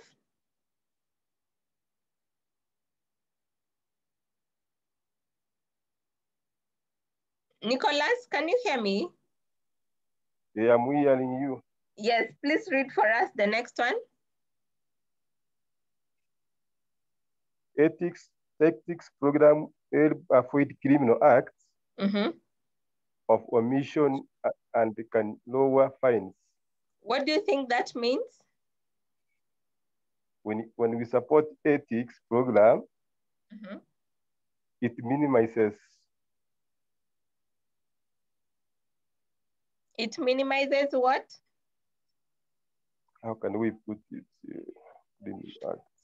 Have you ever had, whenever especially there's a case, you have an issue with someone, they tell you, sikujua, that is omission, you know, they use the ignorance or sikujua part.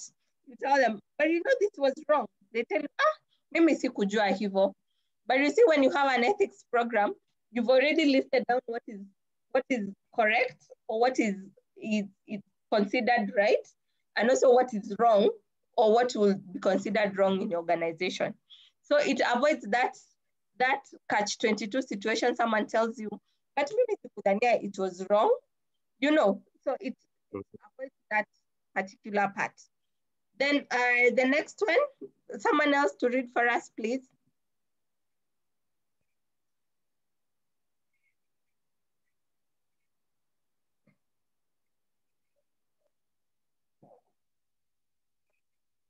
Someone to read for us, please. The next one, we're almost done. We have 3 more to go. So 3 more volunteers.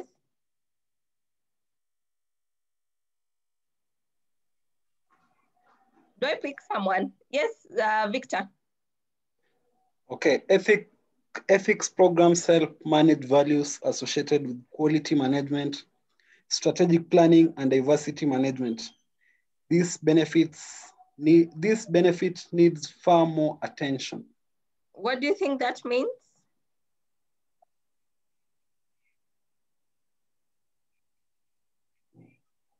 I think ethical practices result in value addition and planning as well.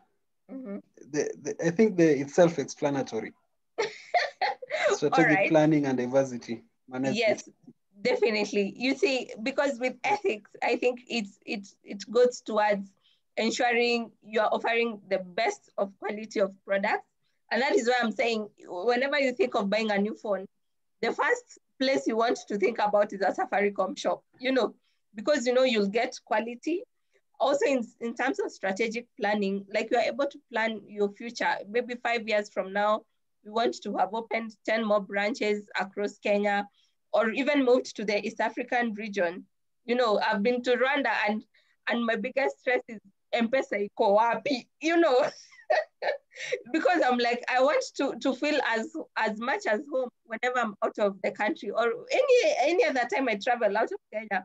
I feel M-Pesa has made my life so easy that once you go out, you need to always be carrying your MasterCard or your Visa card just to make sure you're able to transact. So you see, that will help you in the strategic planning. Also in the diversity management, maybe you want to introduce new products or new services to your business. Then ethic programs or the ethic strategy will help you to easily transit to that point.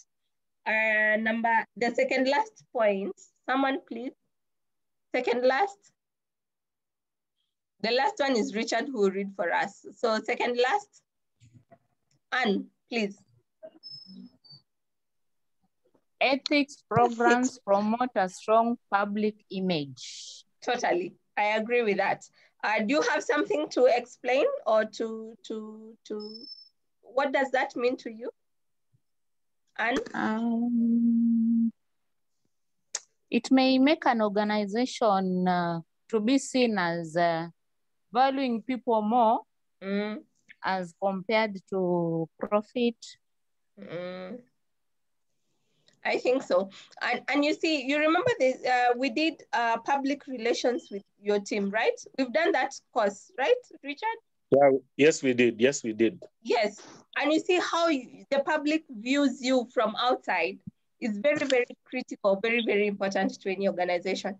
And you don't want your organization to be seen as not an ethical organization. You want always, whenever people are talking about Simba, they're like, these people know what they're doing. They do their things right. The products, the services they give us, they're right at all times. The last one.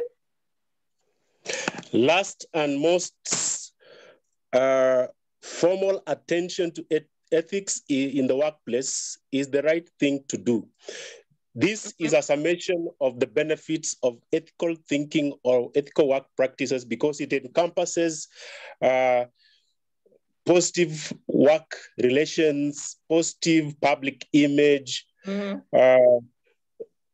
PR, all the benefits of ethical thinking. All right. It is a summation of all the benefits of ethical thinking and ethical training to the organization and to the individual. So it's a collection of all the benefits that ethical thinking presents. Awesome. And as we said, even when you were starting the topic of ethics, it's doing the right thing. It doesn't matter what you're doing, but it has to be the right thing. So this final point closes my topic on ethics. Any question do we have so far on business ethics or work ethics? Any question from anyone? Have we understood the whole concept of work ethics? Talk to me, guys.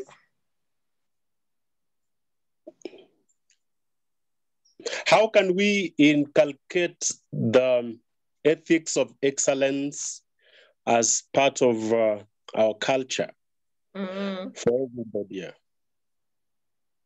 Because coming to work, I can come to work, right? Sell one phone, sell two phones, okay? I can come to work, sit, okay? So I'm trying to think, what is the best route of inculcating the ethics of excellence within the organization? Okay, that's a very good question you're raising up.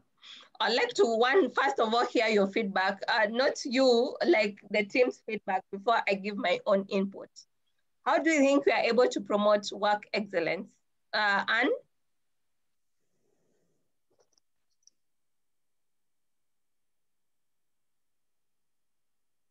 Or anyone else?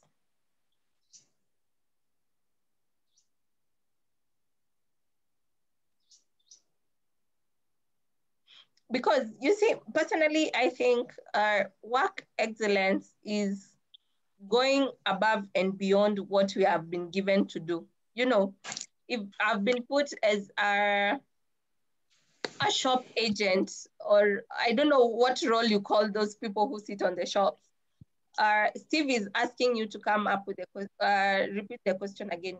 You mind repeating, Richard, before I explain? I couldn't mind repeating. The question is, how can we inculcate or instill the ethics of work excellence? Because I can come to work and sell 2 lines, okay? I can come to work and sit, okay? You see, I'm coming punctual, to work punctually, okay? Okay, I'm doing what I'm told, but how do I bring the ethics of excellence to the organization such that it's an automatic thing to do within the organization? Steven, the question clear to you now?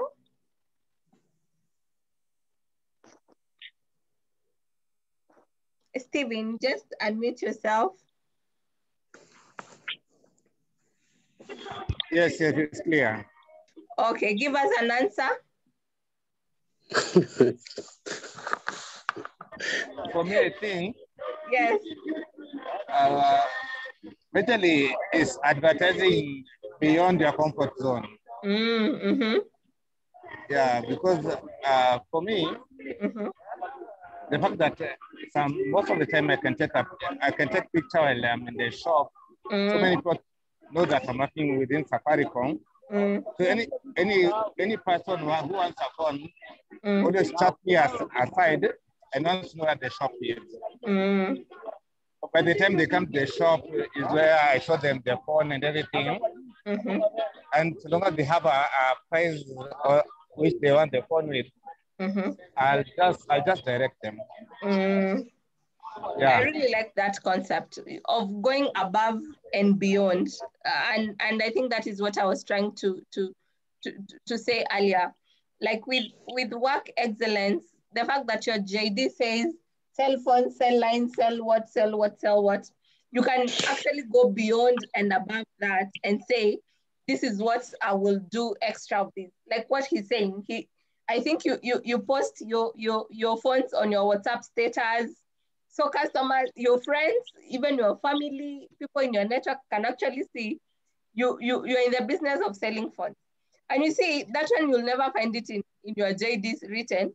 You need to post phones on your WhatsApp status for people for you to bring customers. But the fact that you do that, for me, that is work excellence. Like you want to promote your business for as little or to make that impact at your own level without really doing very exaggerated things. And then also maybe Purity. Yes. Steve has brought a very good point. The last time I heard it was a gentleman who used to work in Voi. I'm hearing it today. Maybe we do a small poll to see how many people do that, so that we do not just understand it theoretically rather than practically. Do we have people who put our phones on their status? Or any other product that Simba sells? I want to run the poll.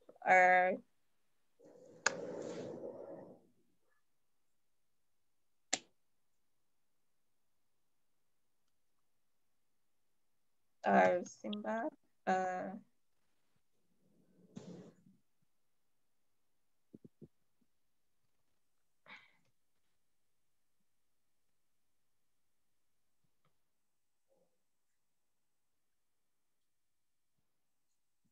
Okay, I've launched the poll. So when I mean by post is, do we share it on WhatsApp? Do we share it on Facebook? Do we share it on Instagram?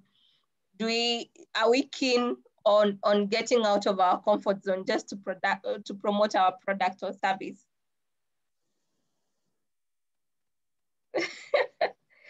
Fred says, I only advertise my village Korongo, but I'll start posting fonts.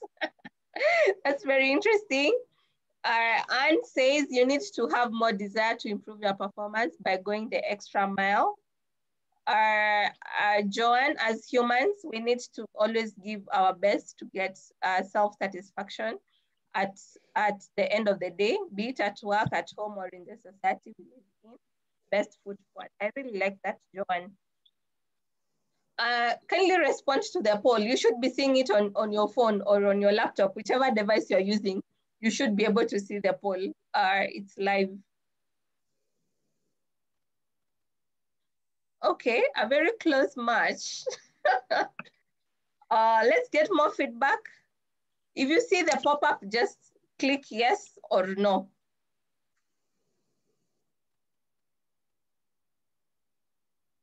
If you see the pop-up, yes or no, yes or no.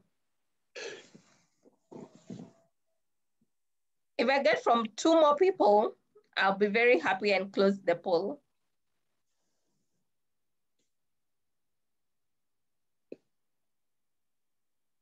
Okay, closing the poll now.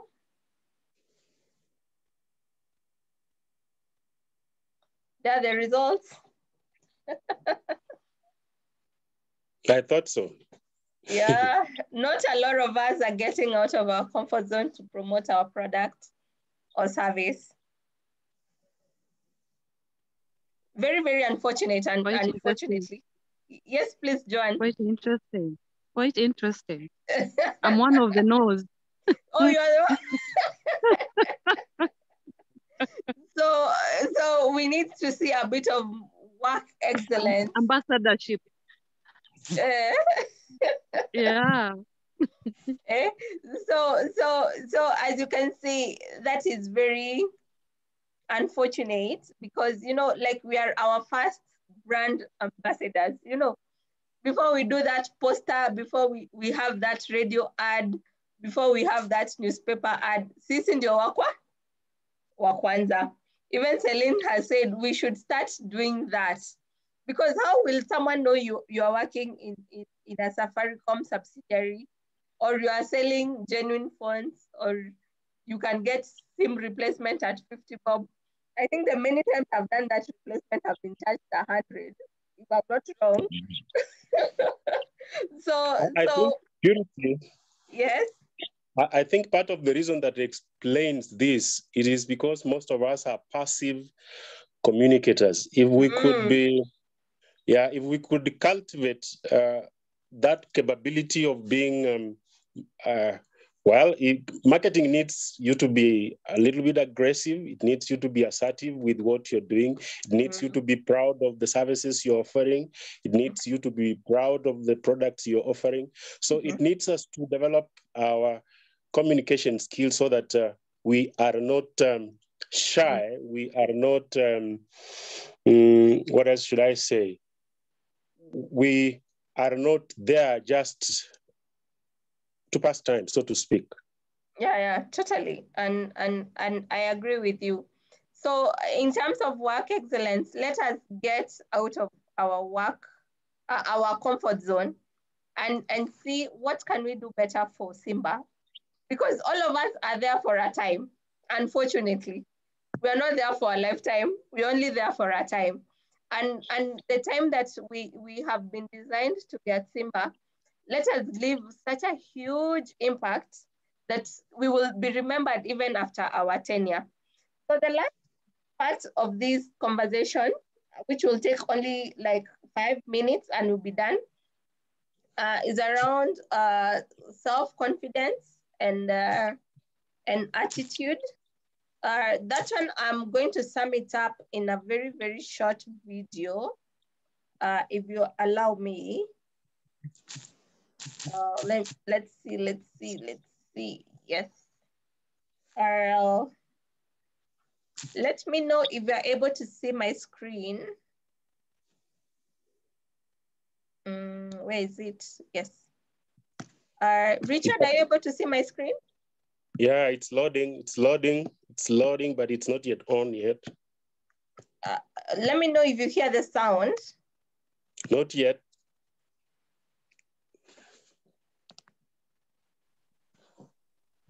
Can you hear the sound? No, it is steady, Edie, but the sound is not there. Okay, let me play it again. I'm redoing it again. Let me know if you hear the sound. Awesome. So just before the video plays, this is a very short video on building self-confidence and also attitude. It's only 4 minutes, so it's very, very short. So listen attentively and carefully. Enjoy the video. When faced with a big challenge where potential failure seems to lurk at every corner. Actually, some people say that there is no failure. It is just a collection of lessons that you're accumulating on how not to do it. So there is no failure. You're just accumulating experiences of good lessons on how not to do it, on how you're supposed to do it. Totally. What other lessons have we picked?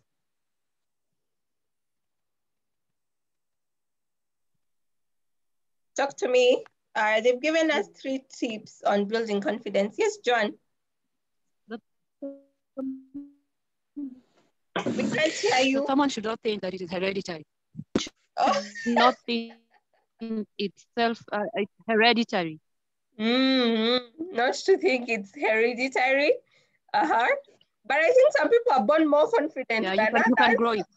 But you can grow it if you're not. Yes. Totally. Yeah, you can. You can grow it, you can develop it. What other lessons are we picking from there, Celine?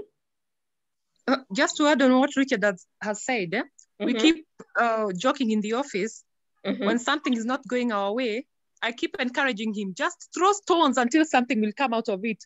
Yeah. For instance, when we stopped paying commissions, so when we thought that business is back and we started seeing the sales coming in, of course, I'm a champion for our salespeople to get their commissions back. So I was really pushing HR. We need to go and sit down with the GM so that these people can get their commissions, Yeah, so try. Even if you fail, just keep trying. Awesome. I really like that.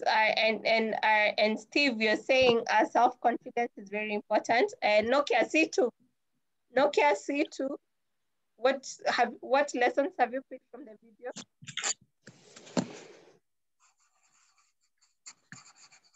All right. So Self-appreciation. Self-appreciation is probably the foundation of confidence. If you try to appreciate yourself, you try to say that standards, you try to say that, building it yourself first. That is the first cornerstone of proper excellence. You don't have to wait for external validation so that you can have confidence. Let it start with you. The rest are just sources, as it's called. I totally agree with you, Richard and Celine as well. Like, with confidence, it has to start with you first. You have to believe in yourself, believe in what you even think, believe in what you are saying, believe in what you're projecting. I saw another video that was saying self-confidence starts with dressing nicely, like putting a good shirt, ironing it on, like that is self-confidence. And I know myself, whenever I'm going for meetings, I want to look very, very sharp, just in case I even don't know what I'm talking about. At least something is remaining. Like hata ukiniona tutajua huyu anajua Kenya nasema. Even if I have zero idea about it. So confidence ideally starts with you. Like you have to look the part, you have to show up for that confidence to build. Because I'm imagining if I was preparing for this webinar, or I came for this webinar and you're like, what? Huyu hata ameoga kweli? Like that one will even affect my own self-confidence. Self-confidence ideally starts with you. Miriam, you have something to say? Yes, I do. Yes, please. Personally, I've learned that positivity really helps you cultivate, improve your confidence, because I've learned that over the years. Even my manager, Anne, can confirm that I was not confident at all. But the few years I've stayed in Simba, I've learned a lot from my colleagues and I've really improved my confidence. Yeah. I think that's very good feedback. Anne ni mgani tumpigia makofi? Anna there. From Digo. That is the power of leadership as well. Like you're able to take a not very confident person, and over time, over months or over years, they become this whole transformed person that is full of confidence, So, Anne, very good job. I hope you continue mentoring any other person who is under you and who you feel they're not quite confident. Thank you so much, Anne. Very good job. Any other comment? Our friend says exposure also builds confidence. I think that's very true. The more you interact with people, the more you interact with things, events, you gain more experience and confidence in it. Joanne says confidence is wearing mutumba but walking into a room looking like designer wear.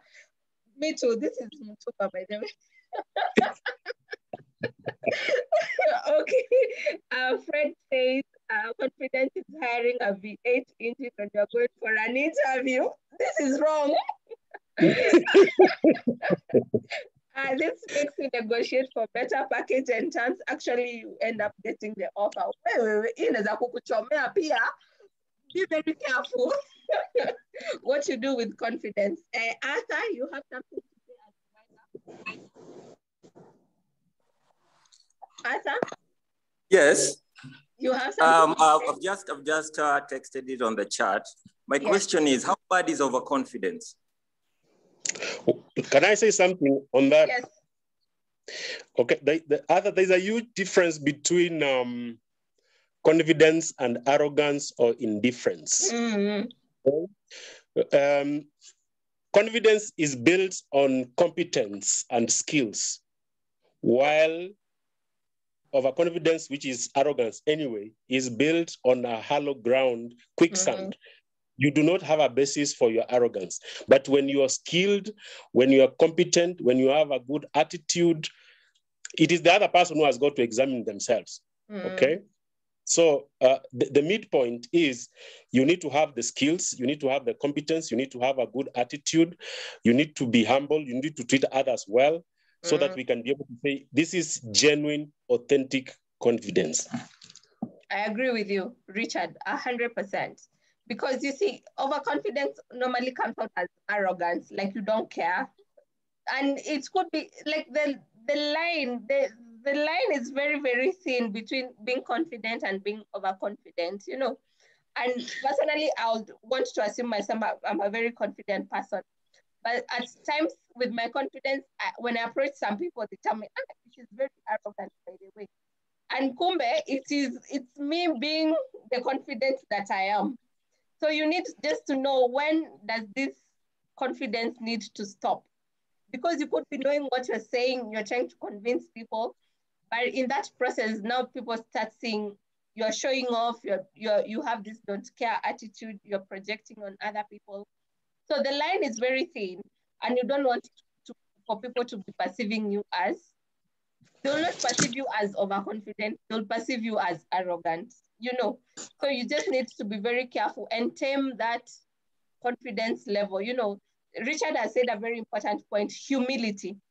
Even if you really know what you're talking about, just bring yourself down to the level of the people that you're trying to convince or you're trying to talk to. Then it stops coming out like you're showing off, you're coming out as rude as well. I know people who are overconfident, they're termed as rude. You don't want people to say that about you. Miriam, you have a reaction? I think okay. purity. Yes, Ada, please go first. Then Miriam, you follow. I think most people who can't deal with confident people are quick to judge them as being rude and arrogant, and they even rush to call them egocentric. But just like Richard pointed out, confidence or being overly confident a little bit is about being able to justify your skill. But when people say you are arrogant or egocentric, what they are really meaning is that you think you're best and nobody else can tell you anything. But I think it's a thin line, just the way you said. So being confident or being overconfident to some extent goes beyond what you are capable of justifying as per your skills and your knowledge. So I think humility is important in that however much you are overconfident or however much you are confident in your abilities, you need to know where to start.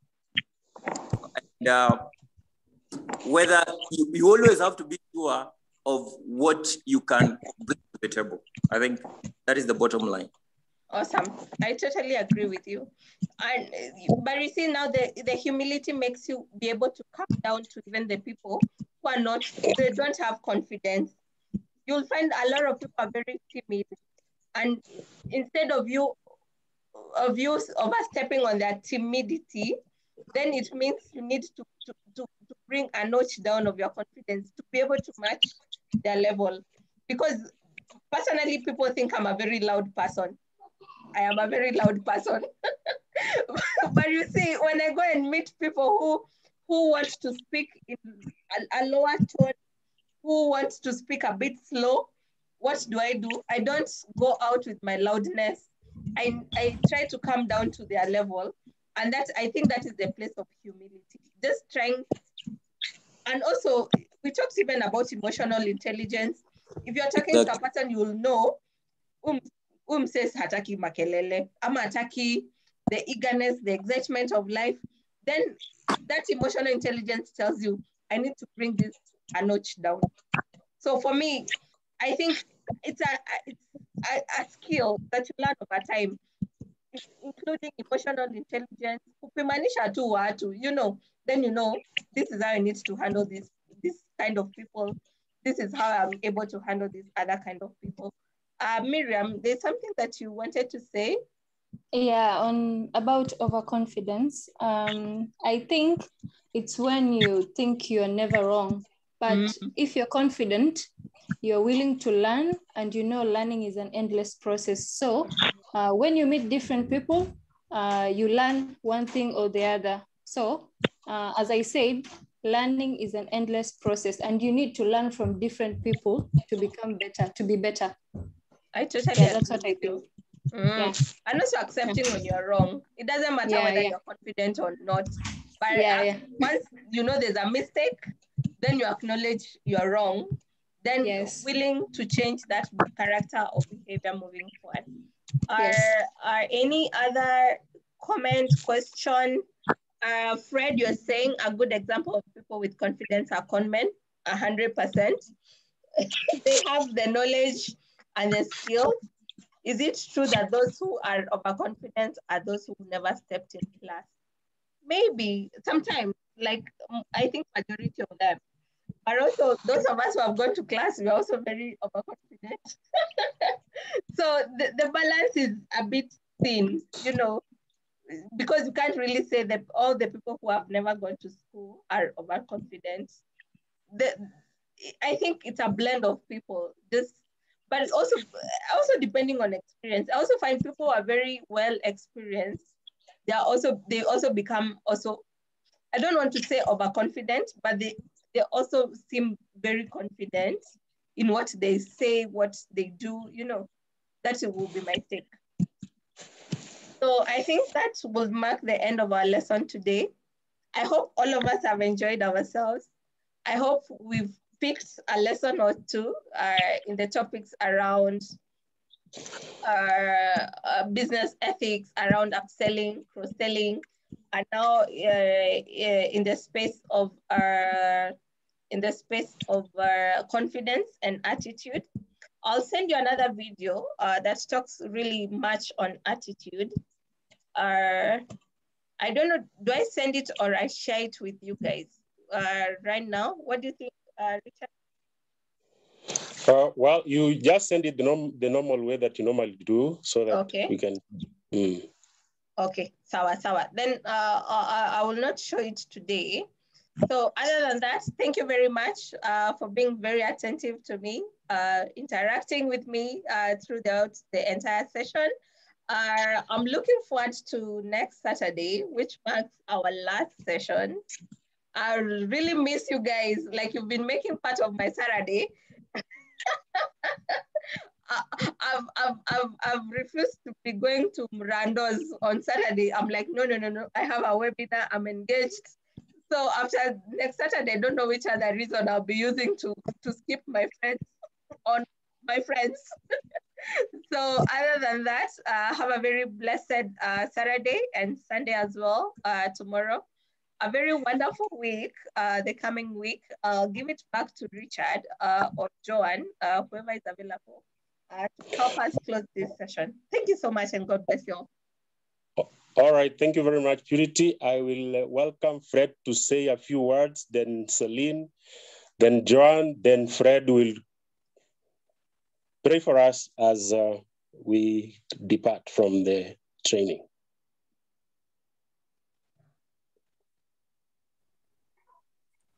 Hi, everyone. Hi. Hi to you. It's a very nice opportunity for everyone to have this session. I think we've learned a lot. And even for those who went to school some years back, it's a refresher course that is going to add value to us at workplace, in the society, and even in our families. So to the entire management, we say thank you for organizing this session, and to the trainer Purity and the team, thank you very much. And since you've said that you'll not have any reason maybe to tell your friends what you'll be doing on Saturday, why can't it be just a norm that you offer this free service to what do you the Simba Telecom fraternity? Enough to you and your family. Otherwise, thank you very much. I think we are going to implement this to our workplace, and I think we see value so that even the employer will see that there's a significant value for the training. Thank you very much. Welcome. Thank you, Fred. Celine? Purity, mine is just to say a very big thank you. Today's engagement was quite interactive. There was very good participation. We are learning. I wish you could even give us 3 extra lessons. Richard, Joanne, we need Purity still on board. Yeah, we need to do a lot of research, you know. We need to call ourselves for a meeting. There's a lot that we really need to catch up on. As the business that we are in, we really need to work on our customer service. And I think we've really learned a lot. So Purity, personally, I am really looking forward to working with you very closely on other topics. Thank you so much. Thank you, Celine. Joanne, Kemasha? I have a slight problem. Just give me a minute. Okay.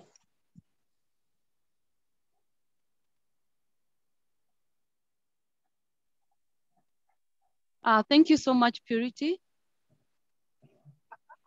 We are really very grateful for this opportunity, these Saturdays. Yeah. They're well spent. We really cannot complain.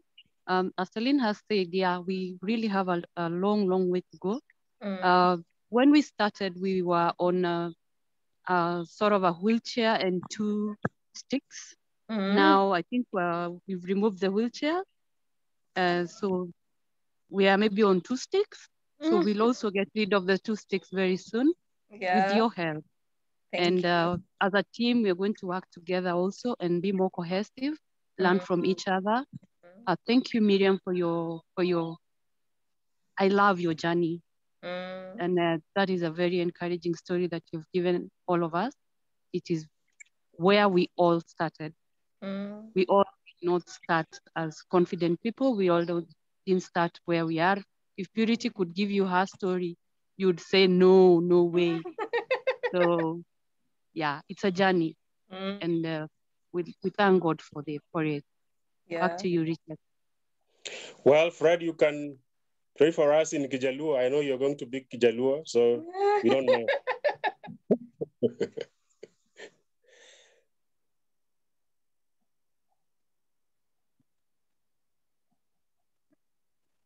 Okay, let's pray. Dear Lord, we come before you this evening, giving you thanks and praise. We know it's not because of our intelligence or power, but because of your mercy that we are here today.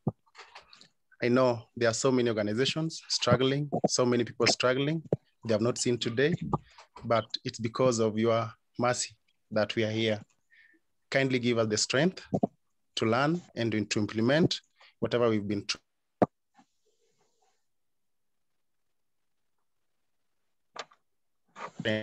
And if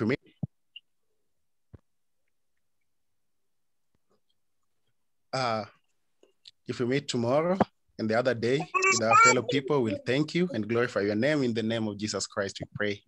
Amen. Amen. Amen. Amen and May amen. the peace of God be with you.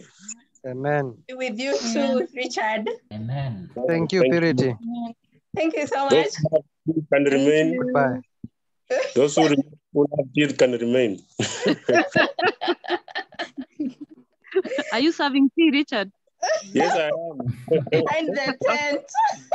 Sawa, tunakuja. Bye. Bye. Bye. Bye. Bye, Bye, everyone. Bye. Bye. See you Bye. next Bye. Saturday. Bye. Bye.